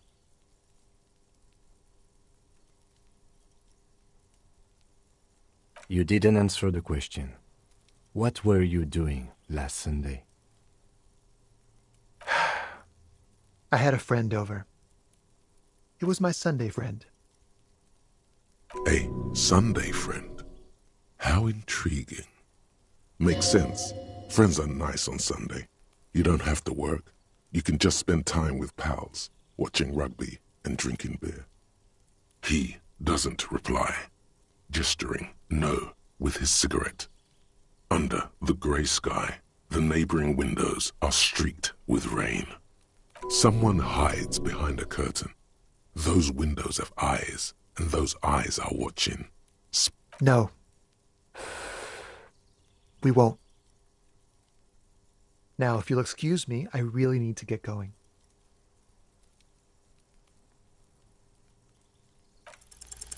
This isn't the place or time for questions.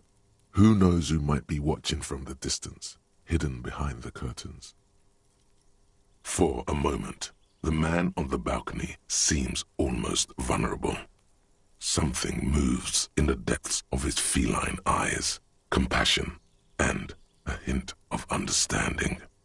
I am sorry, but I really don't have the information you're looking for. But, hold on, what's that? For a split second, his hand lingers, as though gesturing towards a stone placed right next to the front door. It's a sign. Good luck with the investigation.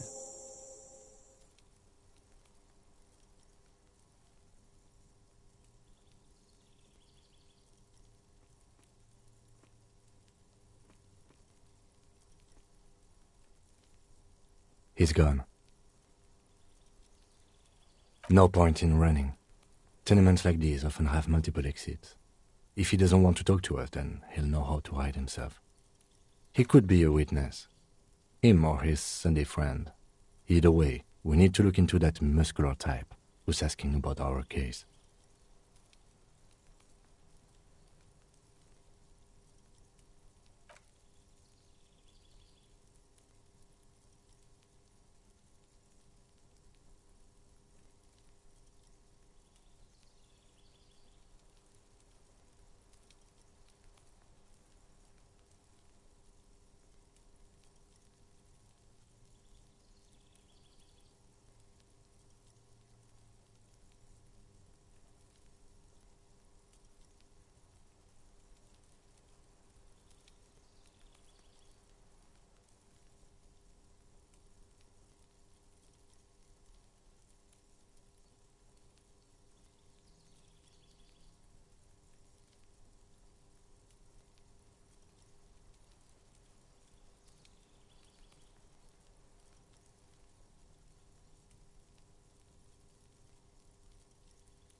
He did leave us a sign.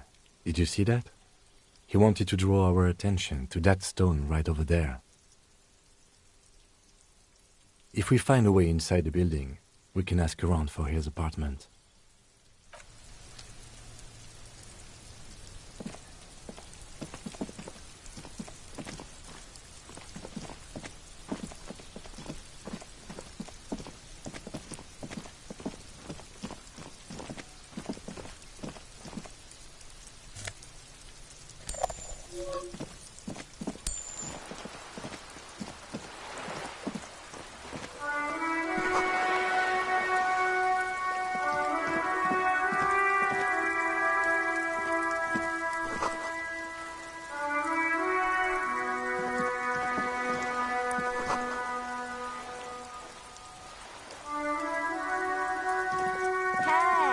The streets will flow red once more.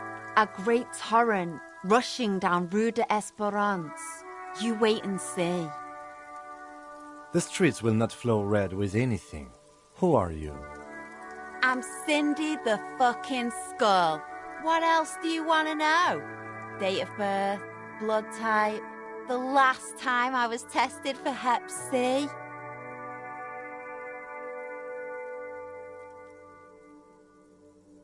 Sod off, pig man. Art is above the law.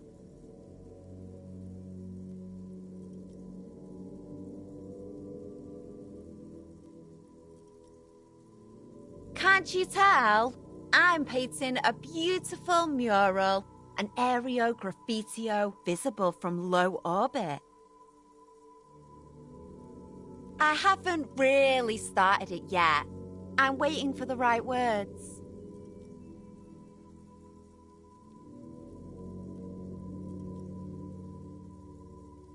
Have you ever tried your hand at graffitio? When faced with a blank wall, most people write unimaginative stuff, like pigs go home and Mono is here. We rarely see pigs round here, though. Just union cads. And my name's not Mona, so... She wants it to be something true and total. Yeah?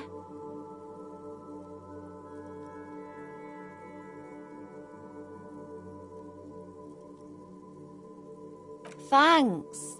I'm sure the inspiration will come to me now that I have an official RCM stamp of approval.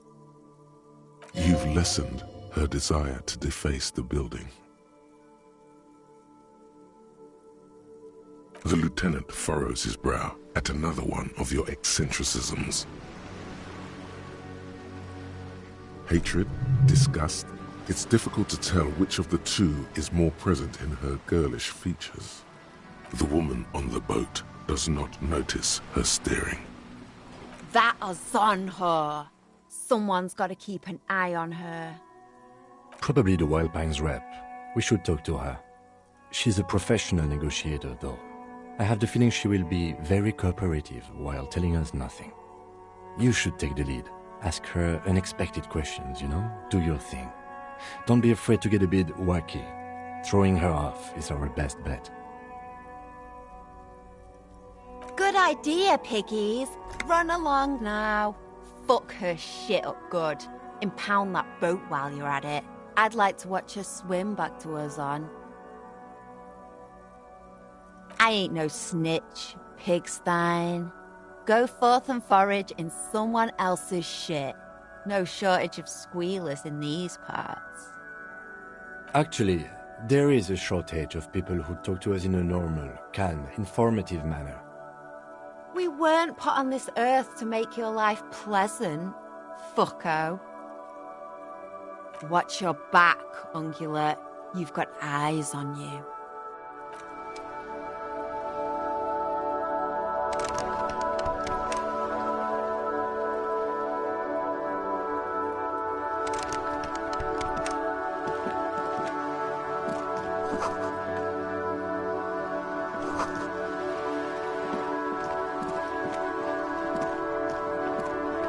A sturdy metal door guards the southwest entrance to the apartment building.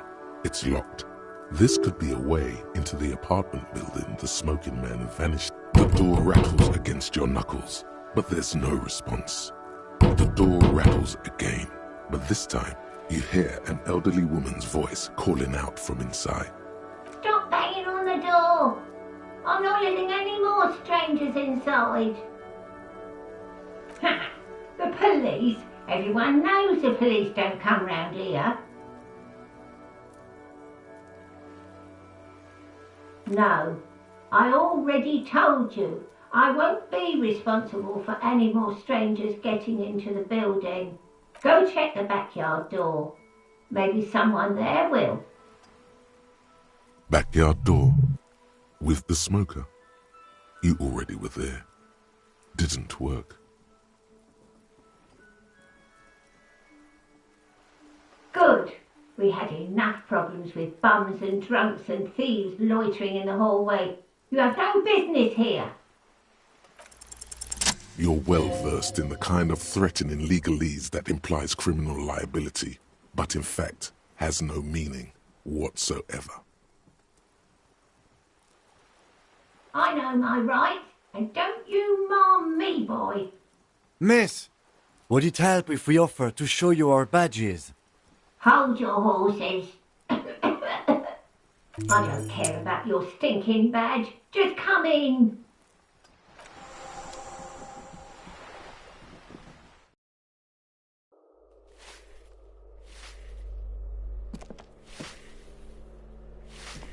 Give me a moment.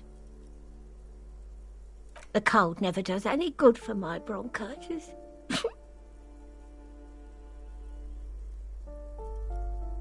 I'm fine. Fine. Don't you worry about me. You're still worried. It's very worrying. Now, what do you want from me, policeman? Oh, you'll find plenty of Martins here. Don't you worry. Pea-brain, someone played a trick on you. Martinaise is a name for anyone who comes from Martinaise, like Tim Jamrock or Raoul Ravachol. Oops, you really didn't get the joke there. I thought it was obvious. Anyway, officer, we don't have the witness's name. Yes, I know who you mean. The scrawny boy who's always smoking like the devil. right? Somewhere in the building, a child starts crying. You hear a radio tuned to a talk show and someone taking a shower. What's he in trouble for? Talk? He lives upstairs in room 28. Go to the balcony. It's one of those doors there. He's usually home in the evening. Thank you. We should go check out his apartment on the balcony. See if he's home. I'm no one. Just an old woman who cleans these hallways. If you can call it living. I have a little room upstairs right next to the coal room. It's barely bigger than a closet, but I don't complain, no. I have my bed and my aching bones to keep me company, and that's all I need from this world. And all she gets, too. The coastal wind beats down hard on the coal room door outside. Splash. Ask away, policeman. The artiste? Nothing I can do about her, I'm afraid. She ruins the walls faster than I can clean them. Still, she leaves an old lady to her business, more than I can say for others. The artiste? Nothing I can do about. She leaves an old lady to her business, more than. She mumbles some kind of a response, then hacks something in.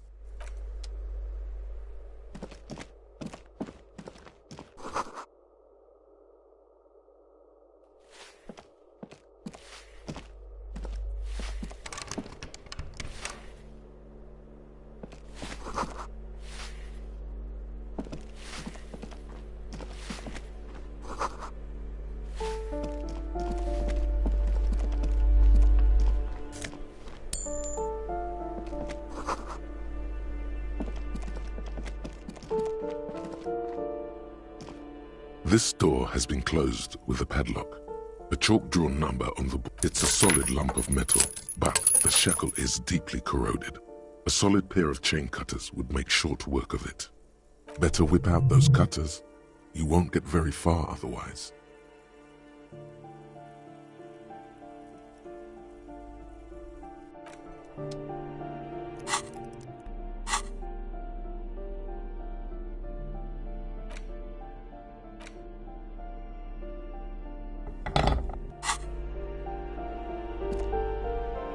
This door has been closed with a padlock. A chalk-drawn number on the board says, number 11. What are you doing? You're trying to cut the body of the lock with the... I believe it's the shackle you mean to cut, Detective. He's just trying to help. Don't take it bad. Relax. Perhaps you should give it another go.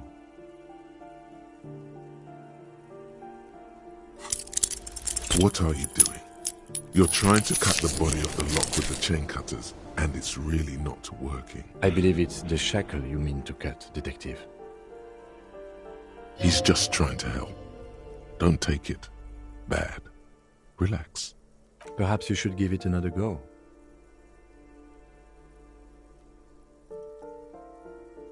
No reply.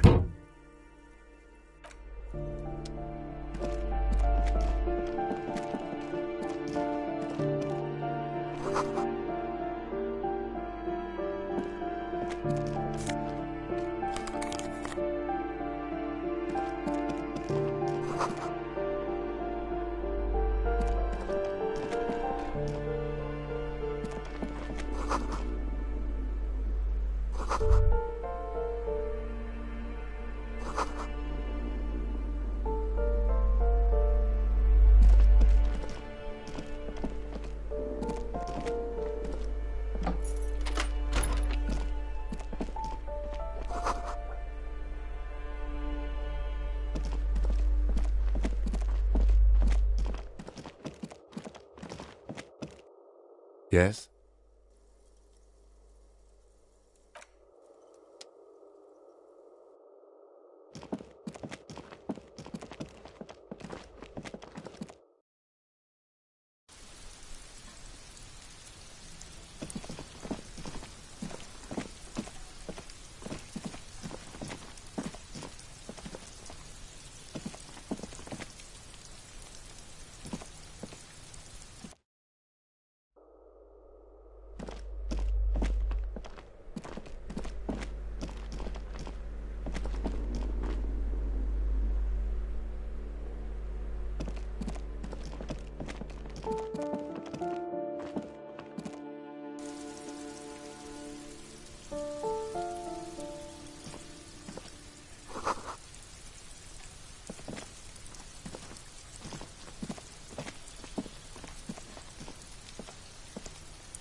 This door is made of metal and appears to be reinforced. Someone here really values their security. Number 28. This is where the cleaning lady said the smoker on the balcony lives. Let's see if anyone's home. No one answers. Looks like the young man we are looking for isn't home. I think our best chance to catch him. We should return tomorrow after we have finished with our day's work. How about 9 p.m.? Sound good? Tomorrow, 9 p.m., right here. Apartment number 28. Good, let's go. Damn. Turns out it's quite tricky finding someone in a big apartment building. Don't worry. You'll get him. Remember, tomorrow. He's probably gone for today.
A striking woman leans against the cabin top of her sailing boat, smiling as you approach.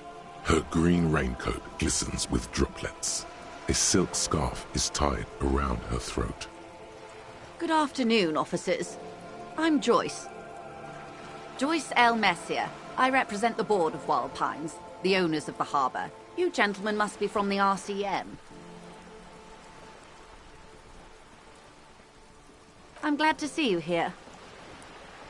I was dispatched to handle a strike, not a lynching. Anything I can do to assist the RCM in this matter, I will, gladly. That is good to hear, madame. My colleague will take the lead on this interview. I should let you know that he is recovering from an unusual medical episode. Very unusual. But I can assure you of his ultimate competency. How interesting. I wish you a swift recovery. In the meanwhile, you have my full cooperation, and the full cooperation of the Wild Pines Group. It's hard to get a read on her precise disposition, but she appears helpful. What we do? I'm afraid I don't speak for Wild Pines as a whole. It's a giant undertaking. The Pines' core competency is logistics. Container shipping, freight, that sort of thing. See those airships there, blinking? Those are the shipping side of things. And that is the terminal. Another subdivision deals with energy, oil and gas exploration, offshore platforms. I'm not at liberty to discuss the company balance sheet, but I can tell you that last year, the company booked more than 20 billion real in revenue. A billion?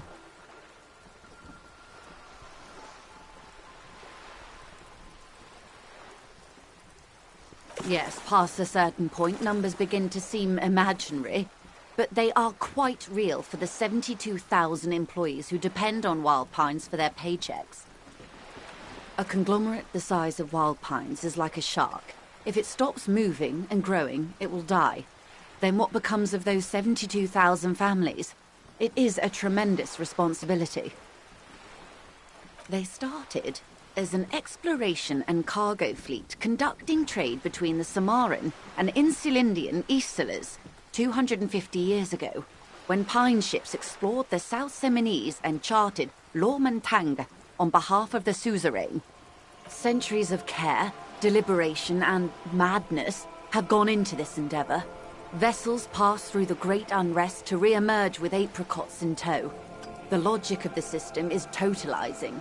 It's taken everything from its employees to build it. You mean aside from being the terminal's legal owners, who are responsible for moving 8% of the world's cargo?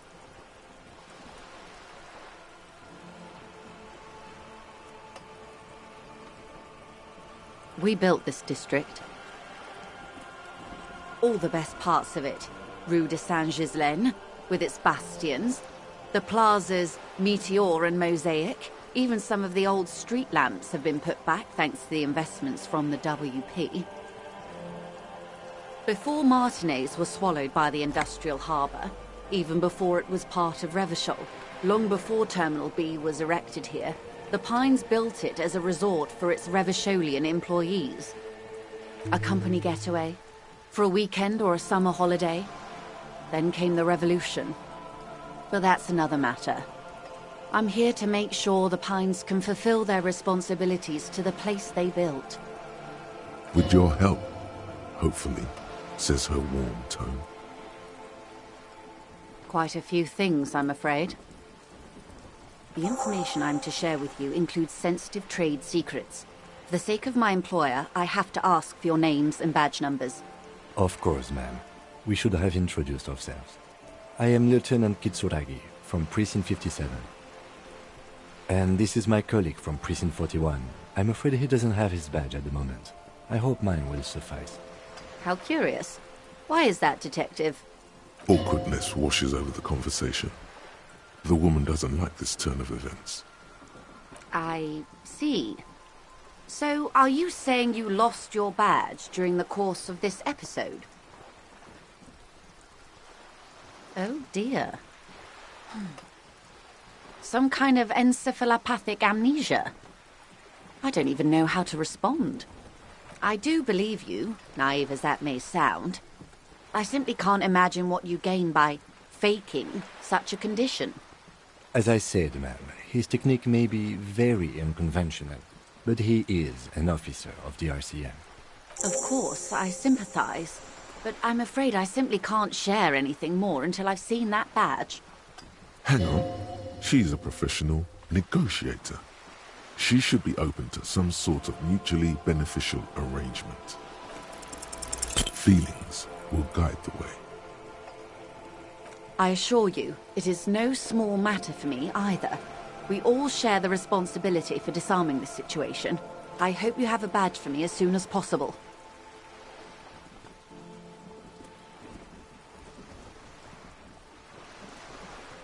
She's silent. The wind flaps the sail above her. Officer.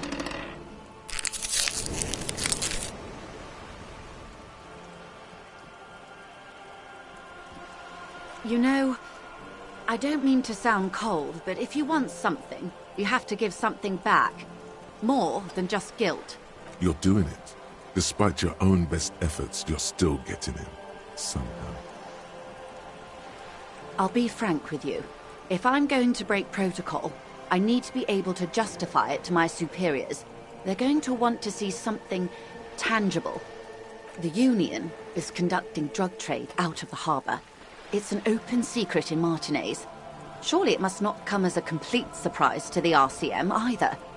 Perhaps it's time to look into it. Or you can find your badge, which honestly seems like a lost cause. Detective, a word in private before we continue.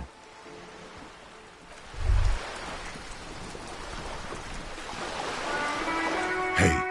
Psst. Psst. Hey. Yes, you. Word on the street is you're ready to start building communism again. You keep saying things like, down with the bourgeoisie, eat the rich, sodomize the landowners, impale all people who have more than 25 real in their pocket, literally murder all human beings regardless of their political beliefs. That kind of stuff.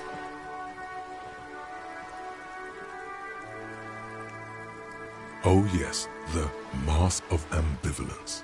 Don't deny it. You're about to rip it off and reveal the monstrous seven-eyed lamb of global communism that would devour and masticate mankind.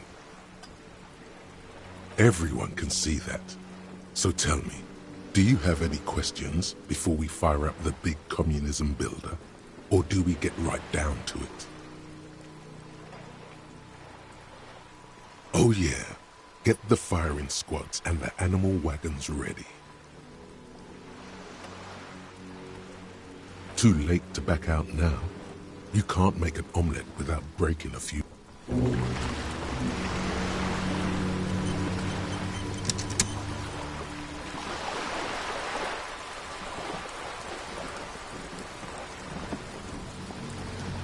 This is not going quite as I hoped it would, Detective. Honestly, I was expecting you to use your unorthodox technique to keep her off balance, and not volunteer us to be her henchmen.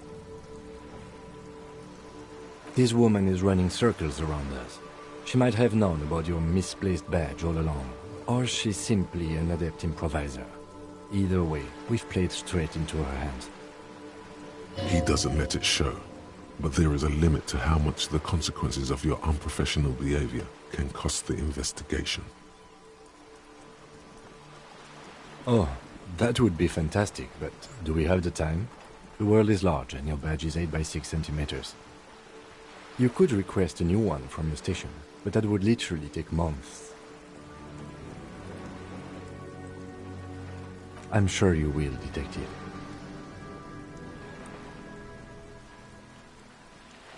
No. If there is reasonable suspicion, we must investigate. Otherwise, she could claim we are siding with the Union, or that we are on their take. We'd never hear the end of it. What I propose is, we ask her, then we investigate, briefly. But do not share the outcome of this investigation with her. We tell her it's done and demand for her information on the lynching.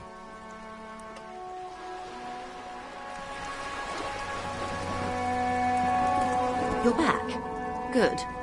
What can I help you with? It's quite straightforward. Someone is using Terminal B to smuggle raw ingredients from the Samar and Isola into Revachol with the Union's blessing. Wild Pines has suspected it for years. Ingredients for what, ma'am? Meth and dextroamphetamine, GBL, and various synthetic psychedelics. Honestly, it might be quicker to say what you can't make from the stuff. Yes, but you won't get anything out of Evrat and the Dock Workers Union. Still, every chain has its weak link. Unlikely, officer. I'm talking about the lorries. Once the ingredients reach Jamrock, they're distributed to a network of local manufacturers, well beyond our grasp. But in transit, they may be vulnerable. Perhaps you've noticed that a number of lorries are tangled in a traffic jam at the roundabout just now. Interview the drivers who are still hanging about. One of them might be waiting for a crucial shipment. I'll be explicit. If you find this driver, I will share company secrets with you. You'll be indebted to her, in a way, but one step ahead of the Union in another. How do you think they're financing this strike? There are thousands of unpaid dock workers going strong for the 4th month straight. There was a shakedown of local businesses preceding the strike. Many were squeezed to bankruptcy to fund it. With all due respect to these desert cacti, the contents of a few cash registers cannot provide for 2,000 men. The local businesses can scarcely provide for themselves. Precisely. Smuggled out of that very gate at night, most likely, then loaded onto lorries and driven to Jamrock. You simply need to find one driver who will open up to you. It sounds like she tried looking into it herself, though she's clearly not the type your typical lorryman would confide in. Yes? Excellent. According to my reports, there are at least 3 lorry drivers lingering near the roundabout. Hopefully one of them will know something. It may come to nothing, or it may just blow the case wide open. I suspect the traffic jam won't disperse for a few more days. You should have the time you need. In the meantime, let me know if there's any other way I may be of assistance.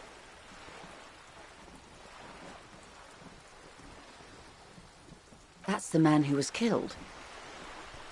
I'm afraid this is a discussion for once we've cleared the lynching question.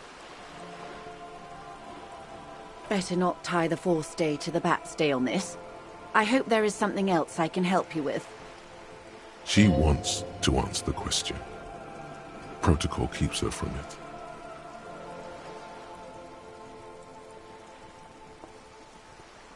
Is what you want to say, but it isn't that easy, is it?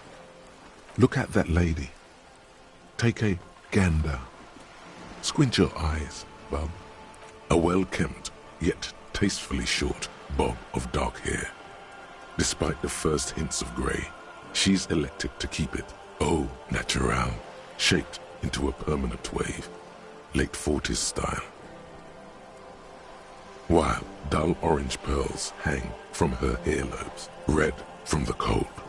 Her light green eyes scan you. Now look at you, you misery-clad simian, barely able to tie your own laces. Your armpits are lakes. A scythe of booze precedes you. Your hair sticks to your forehead, and your underwear feels uncomfortable. You're poor, poor as balls. You can't ask this person for money. You're too.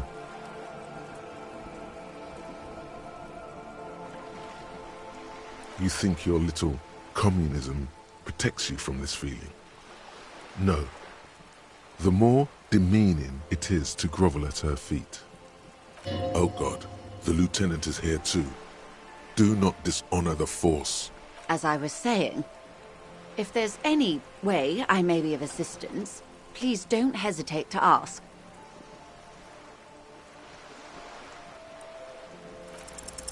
Voila, you're doing it. Really put your back into it. Yell it from the top of your lungs.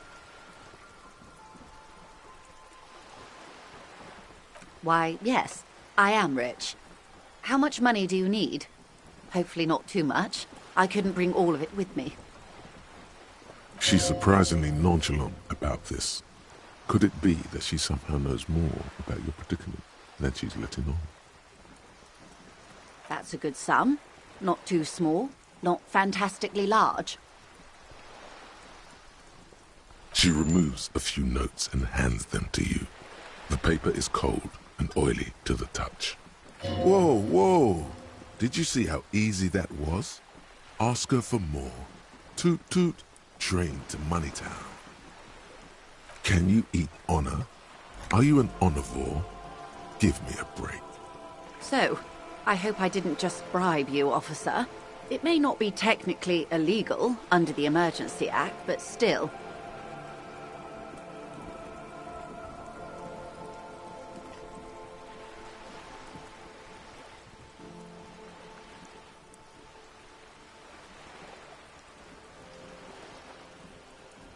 You're right, ma'am, that donations are permitted under the Emergency Act, unseemly as it may be, as long as they are properly logged with the precinct. Which he most certainly will do. Now, how else can I help the RCM today, besides supplementing its salaries? Everything. Right up to, but not including, trade secrets. I believe the official title is Senior Labor Negotiator. In practice, I'm a grocery clerk. I relay the union's demands to Wild Pines and return with Wild Pines' counteroffer. And how are the talks going? They're not. That's the problem. The union stopped all negotiations a week ago, after that awful lynching took place. Now they won't even let me into the harbour. There's a 2-meter-20 racist behemoth blocking the gates.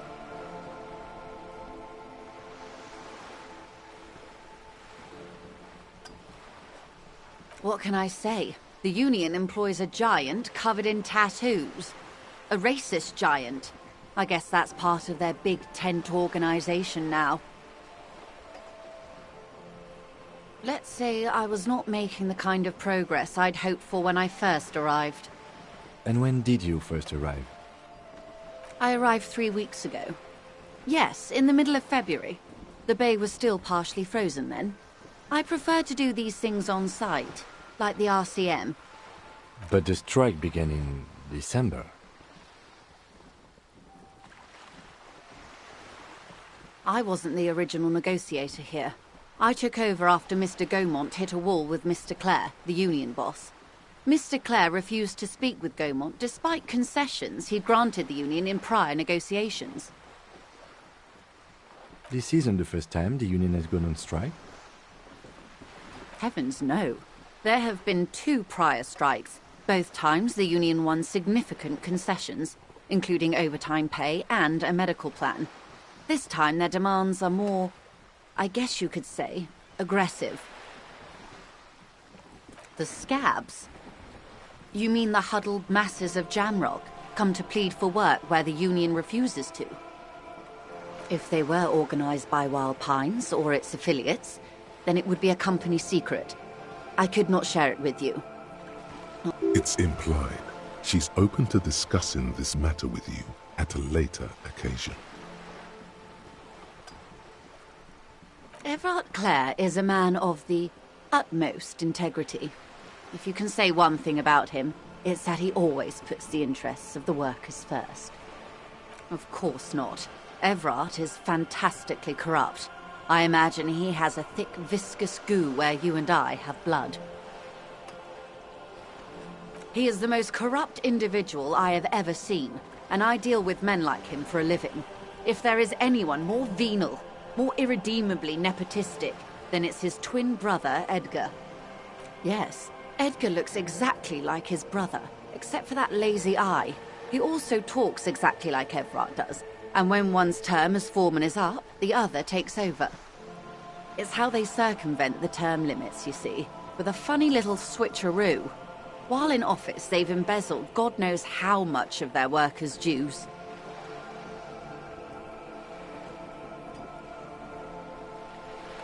The Débardeurs Union was once a perfectly normal institution. 20 years ago, anyway.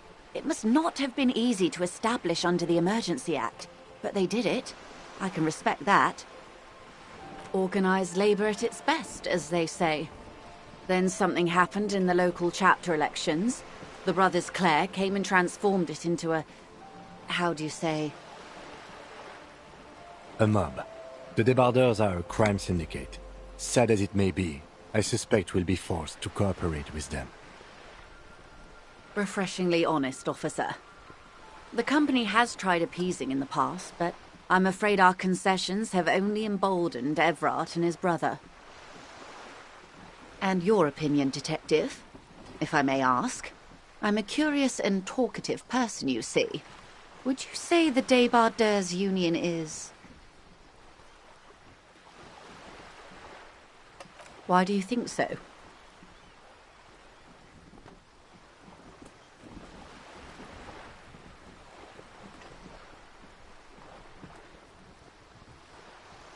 Ha! A real man of the left. What else can I tell you about?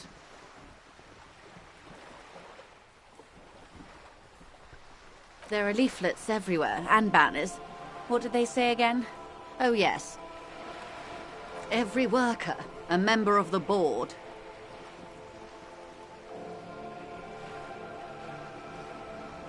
Then you might also like their other slogan. Demand democracy.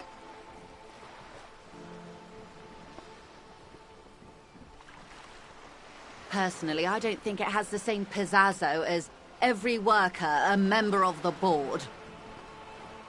It's quite simple, you see. Every time the Wild Pines Group makes a decision, about what? About anything really, it needs the signature of each of the 2,200 workers in its Martinaise terminal. Just so you understand, this is but one of 22 terminals owned by Wild Pines. Essentially, not only are they kings of the company, they are also kings of the 72,000 employees of Wild Pines Group. That may well be. It's not up to me to decide who is king, but as negotiations go, it's not a swell start. I'm not sure. Naturally, I assume that was just their opening position, a hard-nosed tactic with a side of mockery. But there's been no follow-up, just the same nonsensical slogan repeated over and over again. And now, people are getting lynched, I hear. Behind the whirling in rags. A disastrous situation if there ever was one. Excuse me, from whom did you hear about this lynching? I first heard it from the boyer at the gates. The one whose very name advertises his aversion to work. I think he said it was, "Call me mañana." This checks out.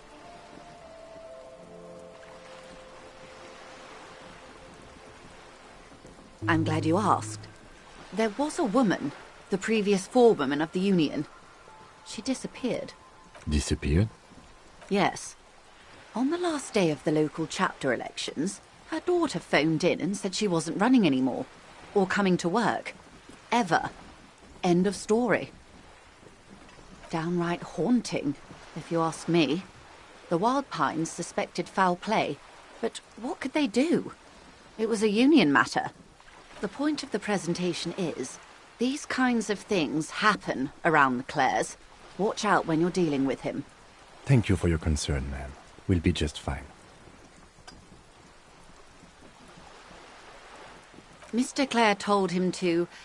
how did he put it? Fuck off, midget. Gaumont is short of stature, you see.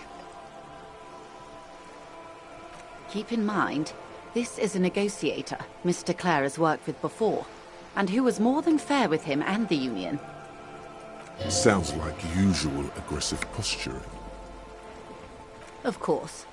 How else can I help? This reality.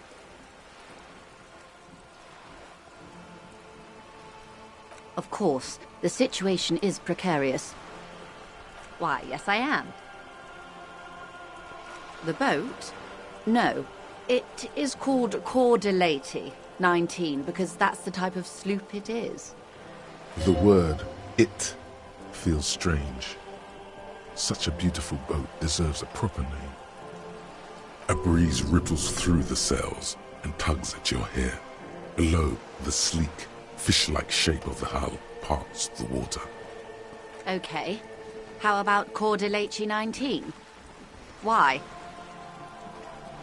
Because it was manufactured in Revachol East by a company called Cordelati, and its hull is 19 paces long. Why Dolores? Well, it means nothing to me. I think I'll stick with the factory name. But thank you for the suggestion. My sloop? I like it a lot. It's the eel's hips, baby.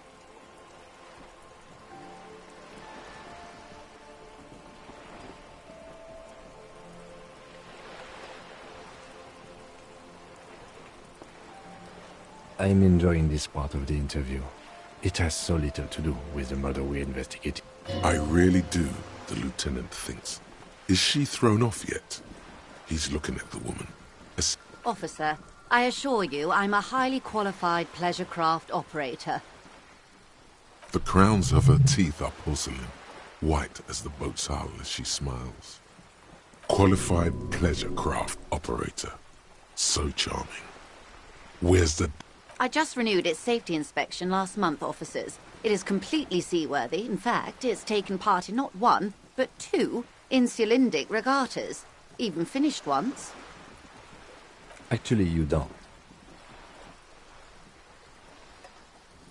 The Wayfarer Act specifically denies the RCM the authority to demand anyone's operator license. It's a little-known fact among us law officials.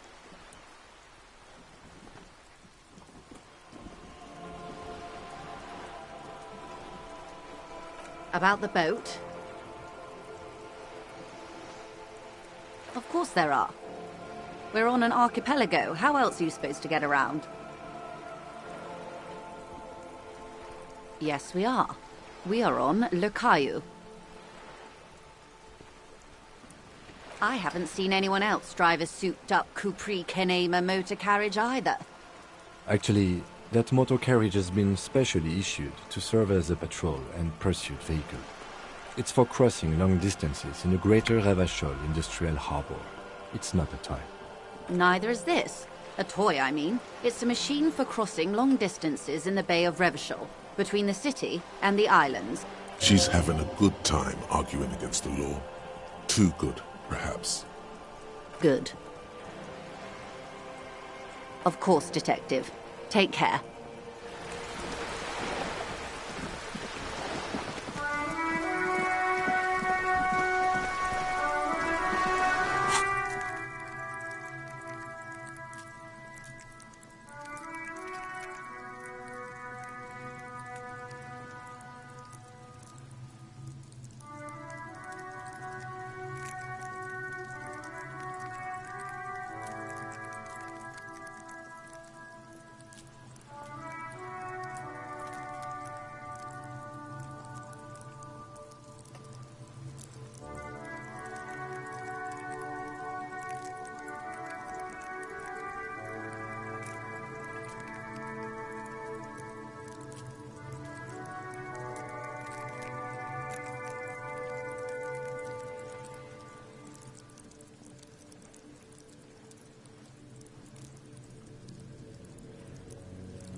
A couple of indicator lights are missing from this control panel. Loose wires dangle from the now vacant holes. In the middle is a lever. Beneath it, a small metal plaque. This panel usually closes the water lock, turning it into a bridge that lets you cross the canal. But there's a crashed salmon and butter sign in the way. G'day to you, officer. A burly man hangs out, but his posture is relaxed. Despite his powerful build and a knife in his hand, this man resorts to physical intimidation only infrequently, if at all.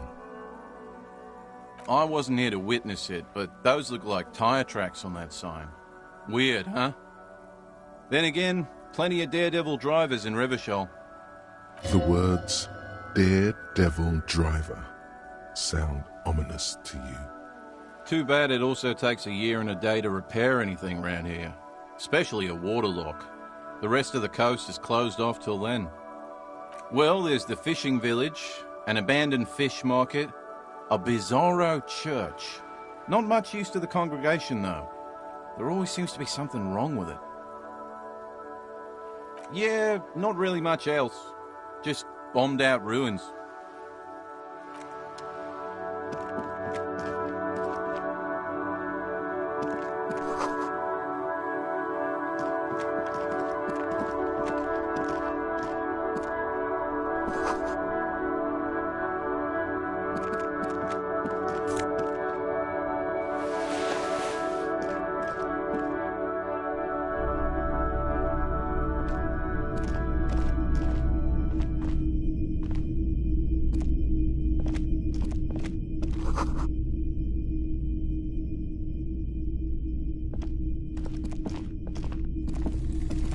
see rows of toy soldiers guarding the rest of the trinkets displayed on the table.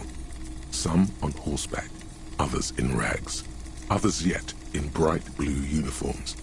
All are stern and unyielding in their duty. Try to find something pretty and cool here, then use it to win her back. Why? What's this? A headless man riding a horse? A headless man wearing futuristic tracksuit trousers that say found.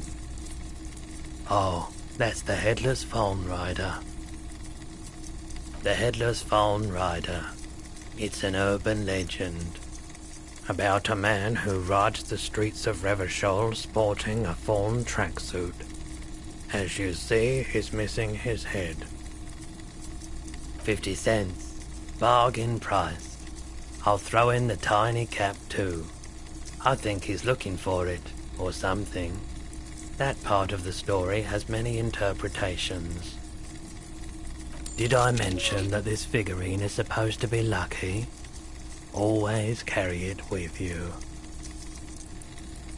That was a very smooth salesman's grin that almost comes off as earnest. Yes, buy something nice.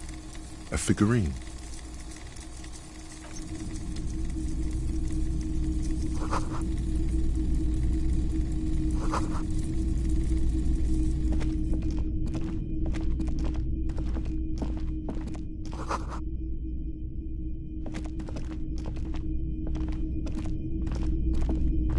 It's not often that I see officers from the RCM in my pawn shop. What can I do for you? His courtesy is not insincere, but he prefers being alone with his projector, just watching the movement of light across the walls of the shop. I haven't had any problems myself, though some of my customers have complained about inconsistent law enforcement. Who are your customers usually? All kinds of people come through here. Locals, travelers, people looking for a deal, people looking for a keepsake, people who are terminally bored. As you can see, I have a wide selection of goods for everyone to choose from. It keeps me entertained. Entertained? He might be high. If he is, on what? Feeling warm and enthralled by the movement of light, while the mind continues to race forward? Lucky bastard. He's probably on Parolidon. It's tough to come by on the street. A drug developed by the military to treat and prevent radiation sickness. It has psychedelic side effects, and it makes your eyes turn yellow. Why on earth? There's a prescription. I can't really see with it. There's a note of indignation in his voice. Those triangle patches on his vest, you have a feeling they mean something, like they're similar to the halogen rectangle on your jacket. I was with the Emergency Relief Brigade. You know, after the People's Pile disaster. Had to take Parolidon for radiation sickness. That's what you were hinting at just now, wasn't it? He's taken it for mental and emotional, not physical pain these days. A bad idea. Some poor leftist built a particle decay generator in hopes of bringing affordable electricity to underserved communities. It malfunctioned. Radioactive waste everywhere. Probably some of it in you, too.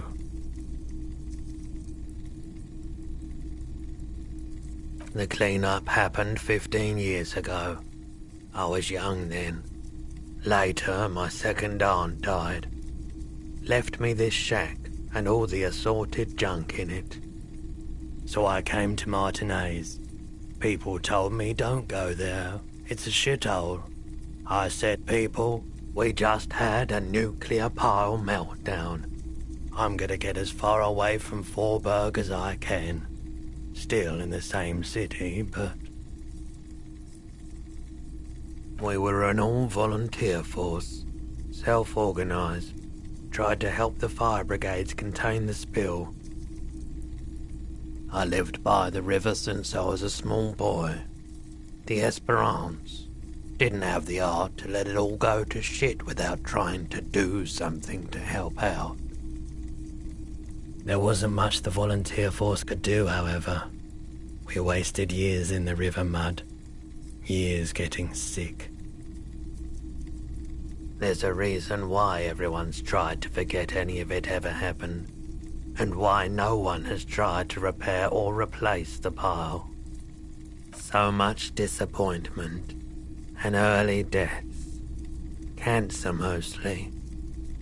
And we knew all that was coming even as we were cleaning up as best we could. No one's. Everyone's. So much bitterness. A bunch of poor people built themselves a primitive nuclear reactor, hoping for the best. What do you think is going to happen? I like the theory more than the story. Outward movement, not vortices. Yeah, you gotta get in on those vortices, my man. Someone else came here earlier today asking the same question. I promptly sold her the gun you pawned a couple days back. What? Sold? The lieutenant shifts from one foot to another, alert. She didn't seem like a policeman, although she kept referring to herself as a pig, which was odd. I found her interest in the gun a bit obsessive, but I was just happy to get rid of it, and of her. Truth be told, she was terrifying. Right, so let me get this right. You sold your sidearm, issued by the citizens' militia, and now a civilian is running around the streets of Martinaise with it? Miraculously, his face does not reveal what's happening inside.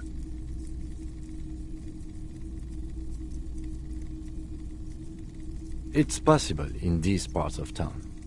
We ought to find her and discourage her from taking justice into her own hands. My apologies, officer, but I have no idea where she was coming from or where she went. A needle in a haystack. There is nothing you can do about it now. You'll just have to hope you luck upon her somehow. Of course. I doubt it, but I can try and answer any questions you may have. I do my best to keep my distance from all manner of butchery. Bad for business, bad for everyone. No one likes to see what you have to see every day. The corpse behind the hostel, I assume. I don't have a truck with a mounted platform or anything of that sort myself. Ask around the harbour.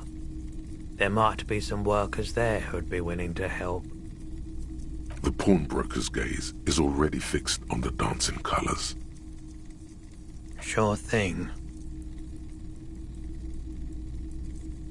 You were adamant about getting rid of it, officer. Said you were undeserving of a service weapon of the Revachol Citizens Militia. And I don't like keeping guns around the shop for long. Off-the-charts photon emissions. The unhealthy kind. He's not telling you the whole story. It seems he's trying to spare you. You weren't quiet yourself, officer. You were very distraught. You said the gun was a threat to your life and that you can't trust yourself with it tonight. And that you need the money. When I said that I don't normally buy firearms, you put the gun barrel in your mouth and sort of sucked on it. Then I agreed to take it. You sucked on a gun? Good. Very normal. 15 real. The lieutenant looks from you to Roy, and then this has got to be the most. Wow. There's pity there too. in case you didn't notice. No apologies necessary, officer. Sure, man.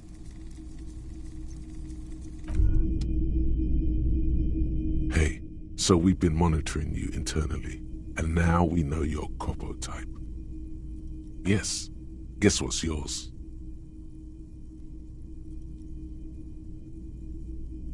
That is only a ludicrous daydream. Guess again. You're the... Yes, sorry cop.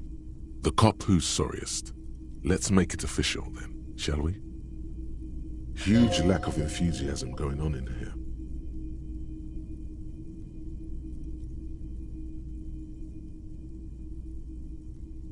Yes, yes, impotent rage and lamentation. No, you don't. Come on, you'll be back to saying sorry in 2 minutes. Stop wasting time and begin the repentance. Wow, okay, fuck off. Maybe we were wrong about you then.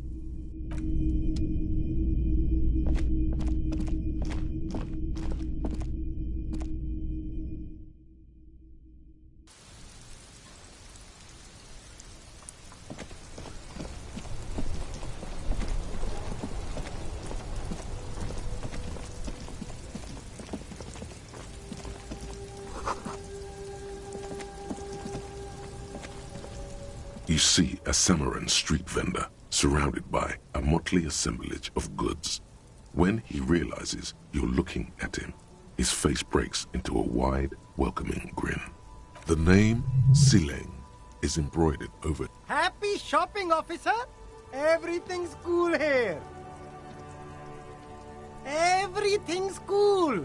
The goods are cool, the customers are cool, the place is cool. And one more thing, officer. From out on the bay, a cool wind gathers. It sweeps into the city, tugging at the textiles hanging around the stand.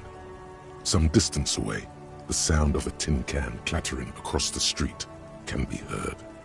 You're very cool. Bang, bang, bang, bang! You're right, officer. 100%. No playing around then. Strictly business. Maybe I can interest you in some premium menswear instead. Only the coolest goods in Revachol. I've got sneakers, speakers, extremely comfy pants too. Try them on right here. No shame, only freedom. Good joke, officer. Here we don't have permits.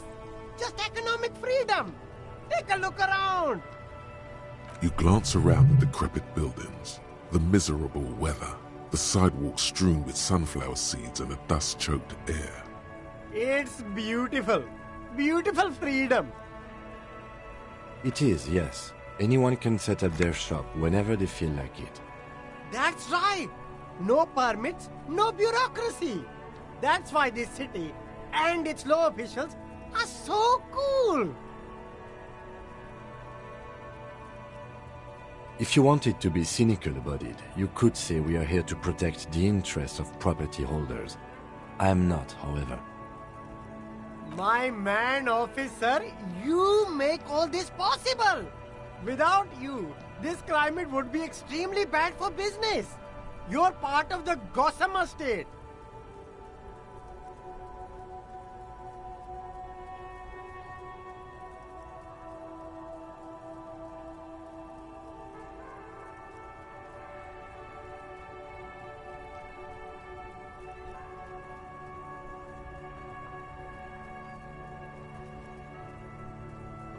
Yeah, that's the main thing about you. Freedom is great. It's what lets independent entrepreneurs like me sell quality goods at no need for discounts at ceilings, officer. Everything's already on sale. Anything you want, 50% off. I'm an entrepreneur, officer. I've got sources, buyers, suppliers, distributors, manufacturers, wholesalers, all extremely cool and above board. Anything for you. Me? It's a boring story, officer. Who cares about the past? I'm all business now. All revolution. Very cool. I like your style, officer.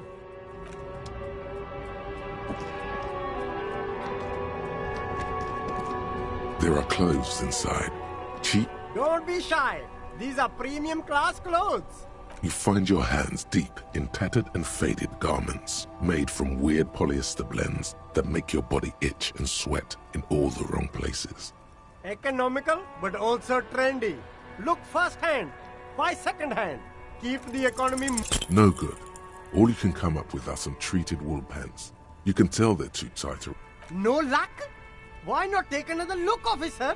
Keep supporting the economy.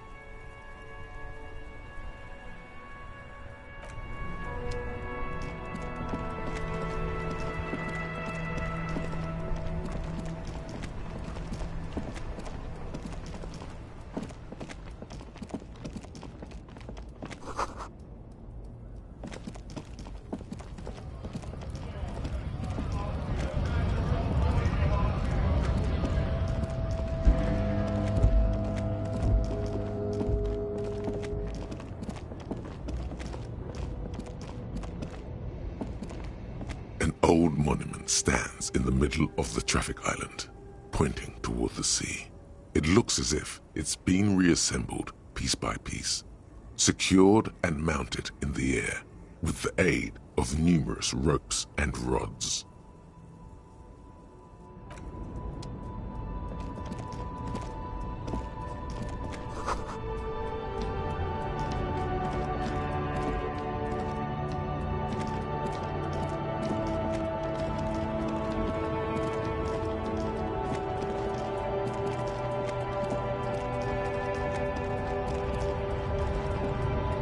A lorry stuck in the traffic jam. This big, heavy Grad-made machine is well kept for such an old machine. The windows are clear. They've been recently washed. You can see a lorryman's cabin with personal belongings, stickers, insignia. The driver has adorned his space with a substantial collection of peculiar paraphernalia. Proclamations about honor, strength, and purity are glued to various panels. The back end of the cabin has a small perch to sleep, large ashtrays. There are several suns and wheels sewn into the curtains. Racist nationalist paraphernalia. Not unusual in this part of town. This is our guy. Likely, yes. This guy's proud of who he is. Drapes it all over his machine. He was acting tough before. This probably scared him a bit. Who knows when it will come in handy? A slightly scared, racist lorryman.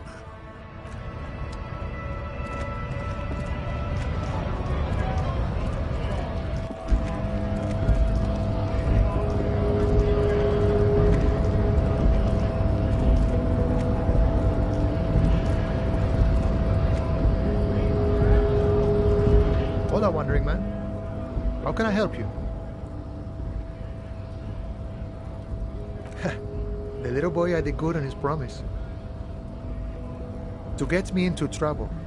To sick the pigs on me. Pardon the choice of words. Not mine. What happened? I was asked to look into that armor situation. Official union probe, you know. Track it down, see who took it. Did you? At first I thought, why not? Maybe the pieces can feed the strike. Buy us a few more days under the sun, you know? So I went to this boy. He said he'll make me his prison bitch. He's got eyes everywhere, and the cops in his pocket, and he's the king of Jamrock. Serves me right for doing menial footwork. I dropped that probe right then and there, and it still got me into trouble. One bad move is all it takes. I learned that people don't want to talk to a drunk union man about some armor. What else?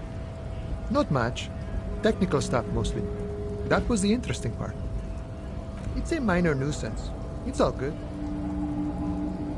He thinks, not yet. Better to get this business out of the way. Sweeter then. I did some research into this armadura.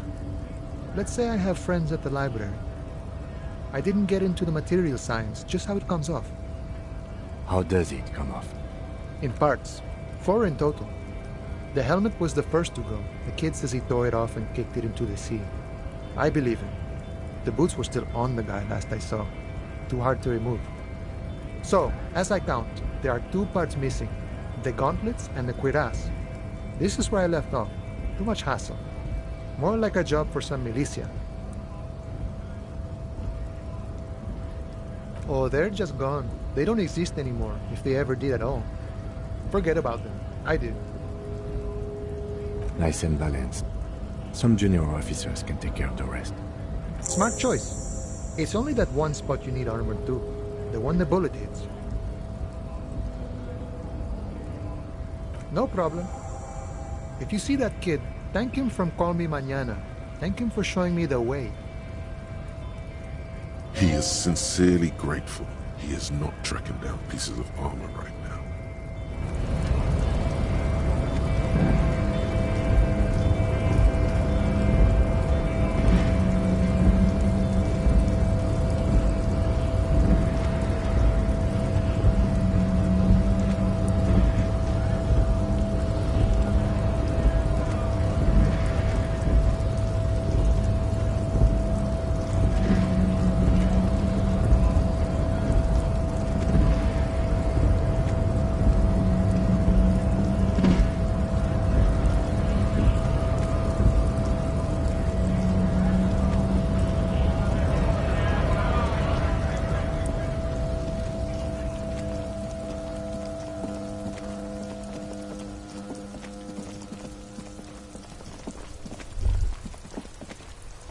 All around you, rain falls on the great city of Revachol.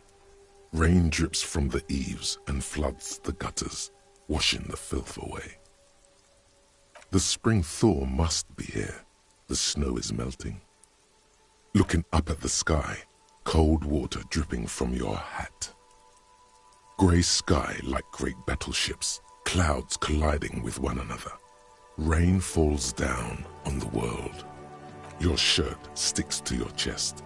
The shoulders of your disco blazer grow heavy. The cold finds its way in under your skin. You shiver, and the city shivers with you. You're not dressed for this weather. You should get an overcoat or a patrol cloak. Sheets of rain over the water, a flight of stairs leading into the ocean. Wave after wave washing the coast of Martinaise, with its motorboats and gently swaying reeds. The ruins of a half-sunken sea fort crumble on an inlet beyond the Bay of Revachol. Ghosts rise into the sky. The skyscrapers of La Delta, the financial district. Faint golden light seeps from the office windows. Will you ever go there? No. You are just one of the hundreds of thousands who watch them rise across the bay from Martinaise every day.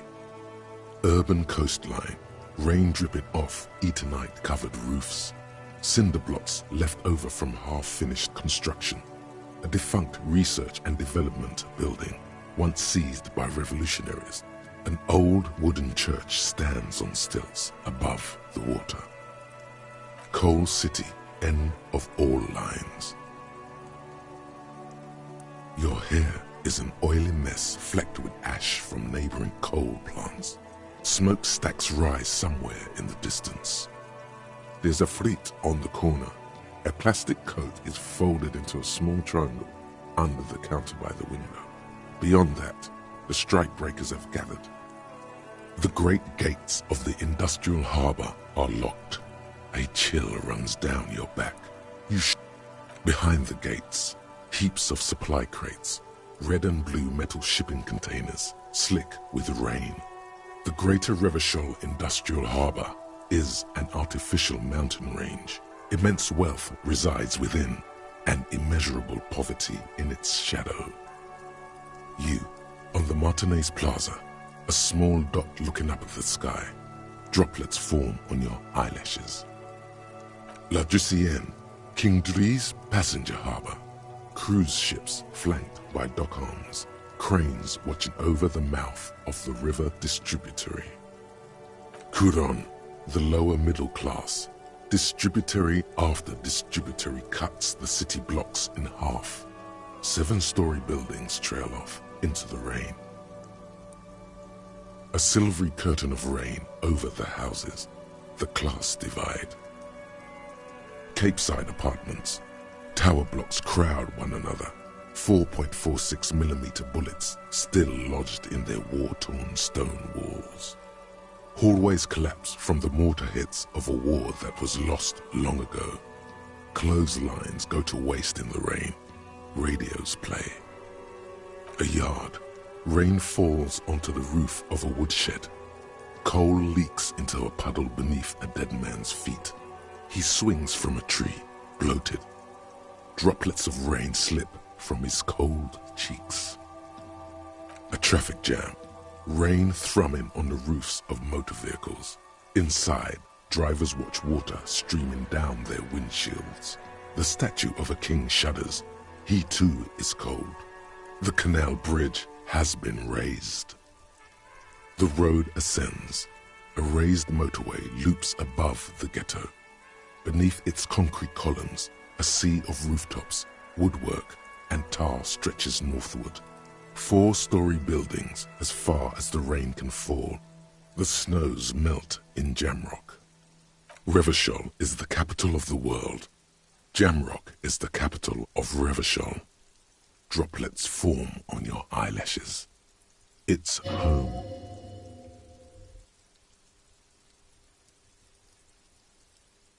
To be in Martinaise, where no one goes, at the runoff point of a long-forgotten canal, in the whitest part of town, in the shadow of the day the revolution failed. Standing in the rain, looking north, where Jamrock Rock City stretches inland. Have a brother in the cut. Where the wood at?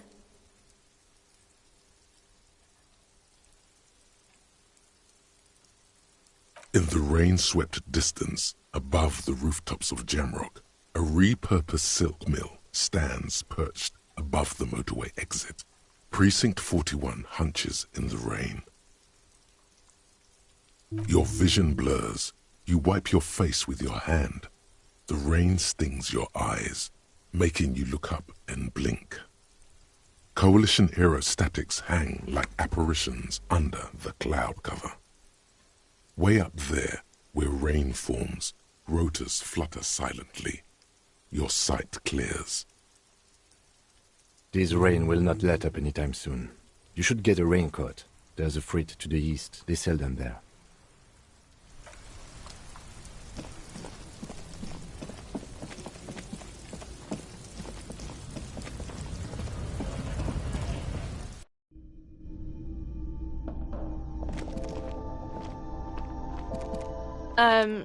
Is this about the questions again?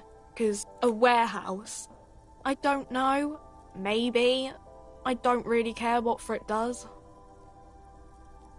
She looks up from under her brow. Fine. Frit doesn't have a warehouse. Just a little back room here. Okay?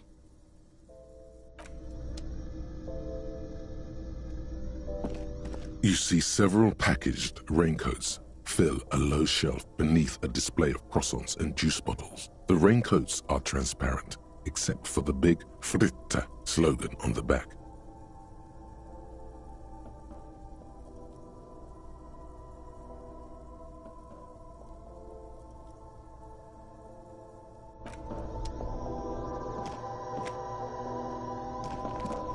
A small cabinet on the wall is filled with various medicine bottles, nasal sprays, and blister packs. They all bear the Samba. The tear machine stands in the corner.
Hello again, sweetie.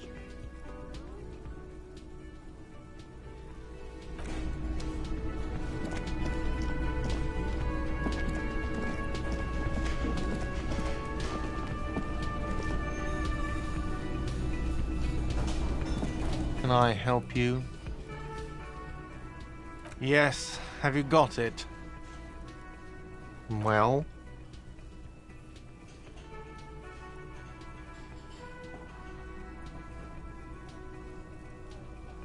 Great. Thank you, officer. That's all I wanted. Payment for services rendered. He's not sorry about his behavior for your sake. Now that you have money, he really wants to make sure you're not angry with him. It's good you paid before 9 p.m., or your door would have been locked electronically. Please pay for each night in advance starting tomorrow. 20 real per night. I'll take a room here too. Of course. Always happy to have officers from the RCM as guests. Anything else I can do for you? Another thing. Great.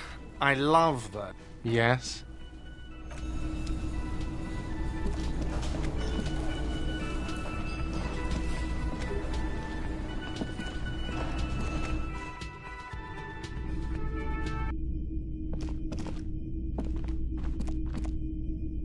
The door is closed. Still no answer. Still nothing. The lieutenant gives you. He doesn't like where this is going. You should punch a fucking hole in it. The murmur in your ears recedes slowly. Your breathing normalizes. This door can only be opened with a...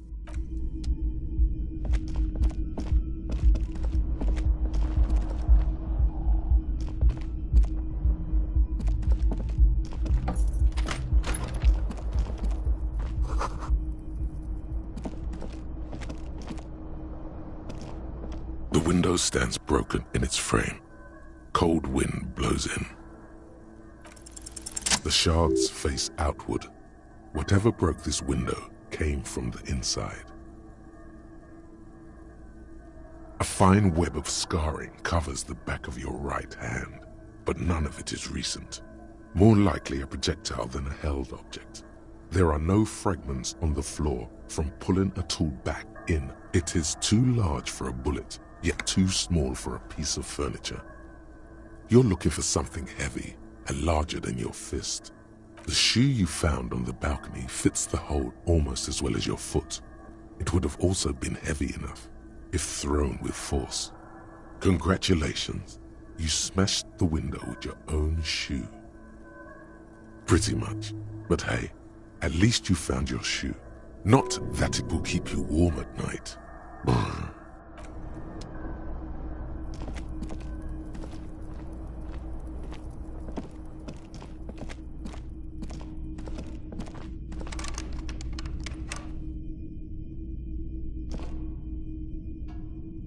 A mirror hangs on the wall, covered in steam. You cannot see yourself, just the outlines of a man. You have no memory of the face that awaits you there, underneath the soft vapor. Really, all recollection of the person you are, the people in your life, and even the world you're in has drowned in a sea of blood alcohol. This was no mere night of drinking. It was a deluge of world-ending proportions. As you slowly reach your hand towards the surface of the mirror. Abort. You clearly have not thought this through. You won't like what you see there. Behold.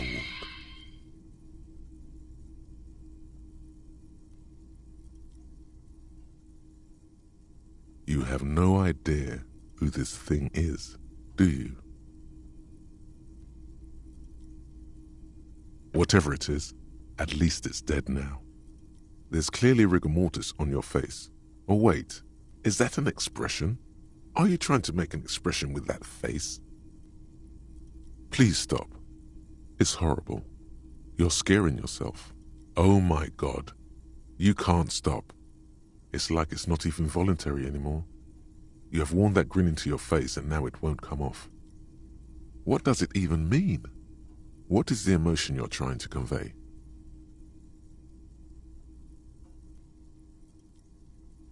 You are correct.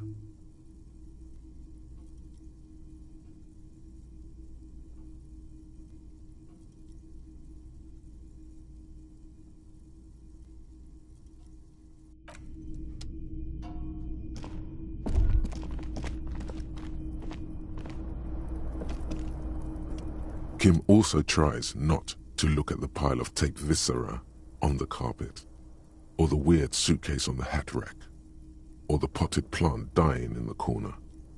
But it's all just too morbid to ignore. He nods. No problem, officer.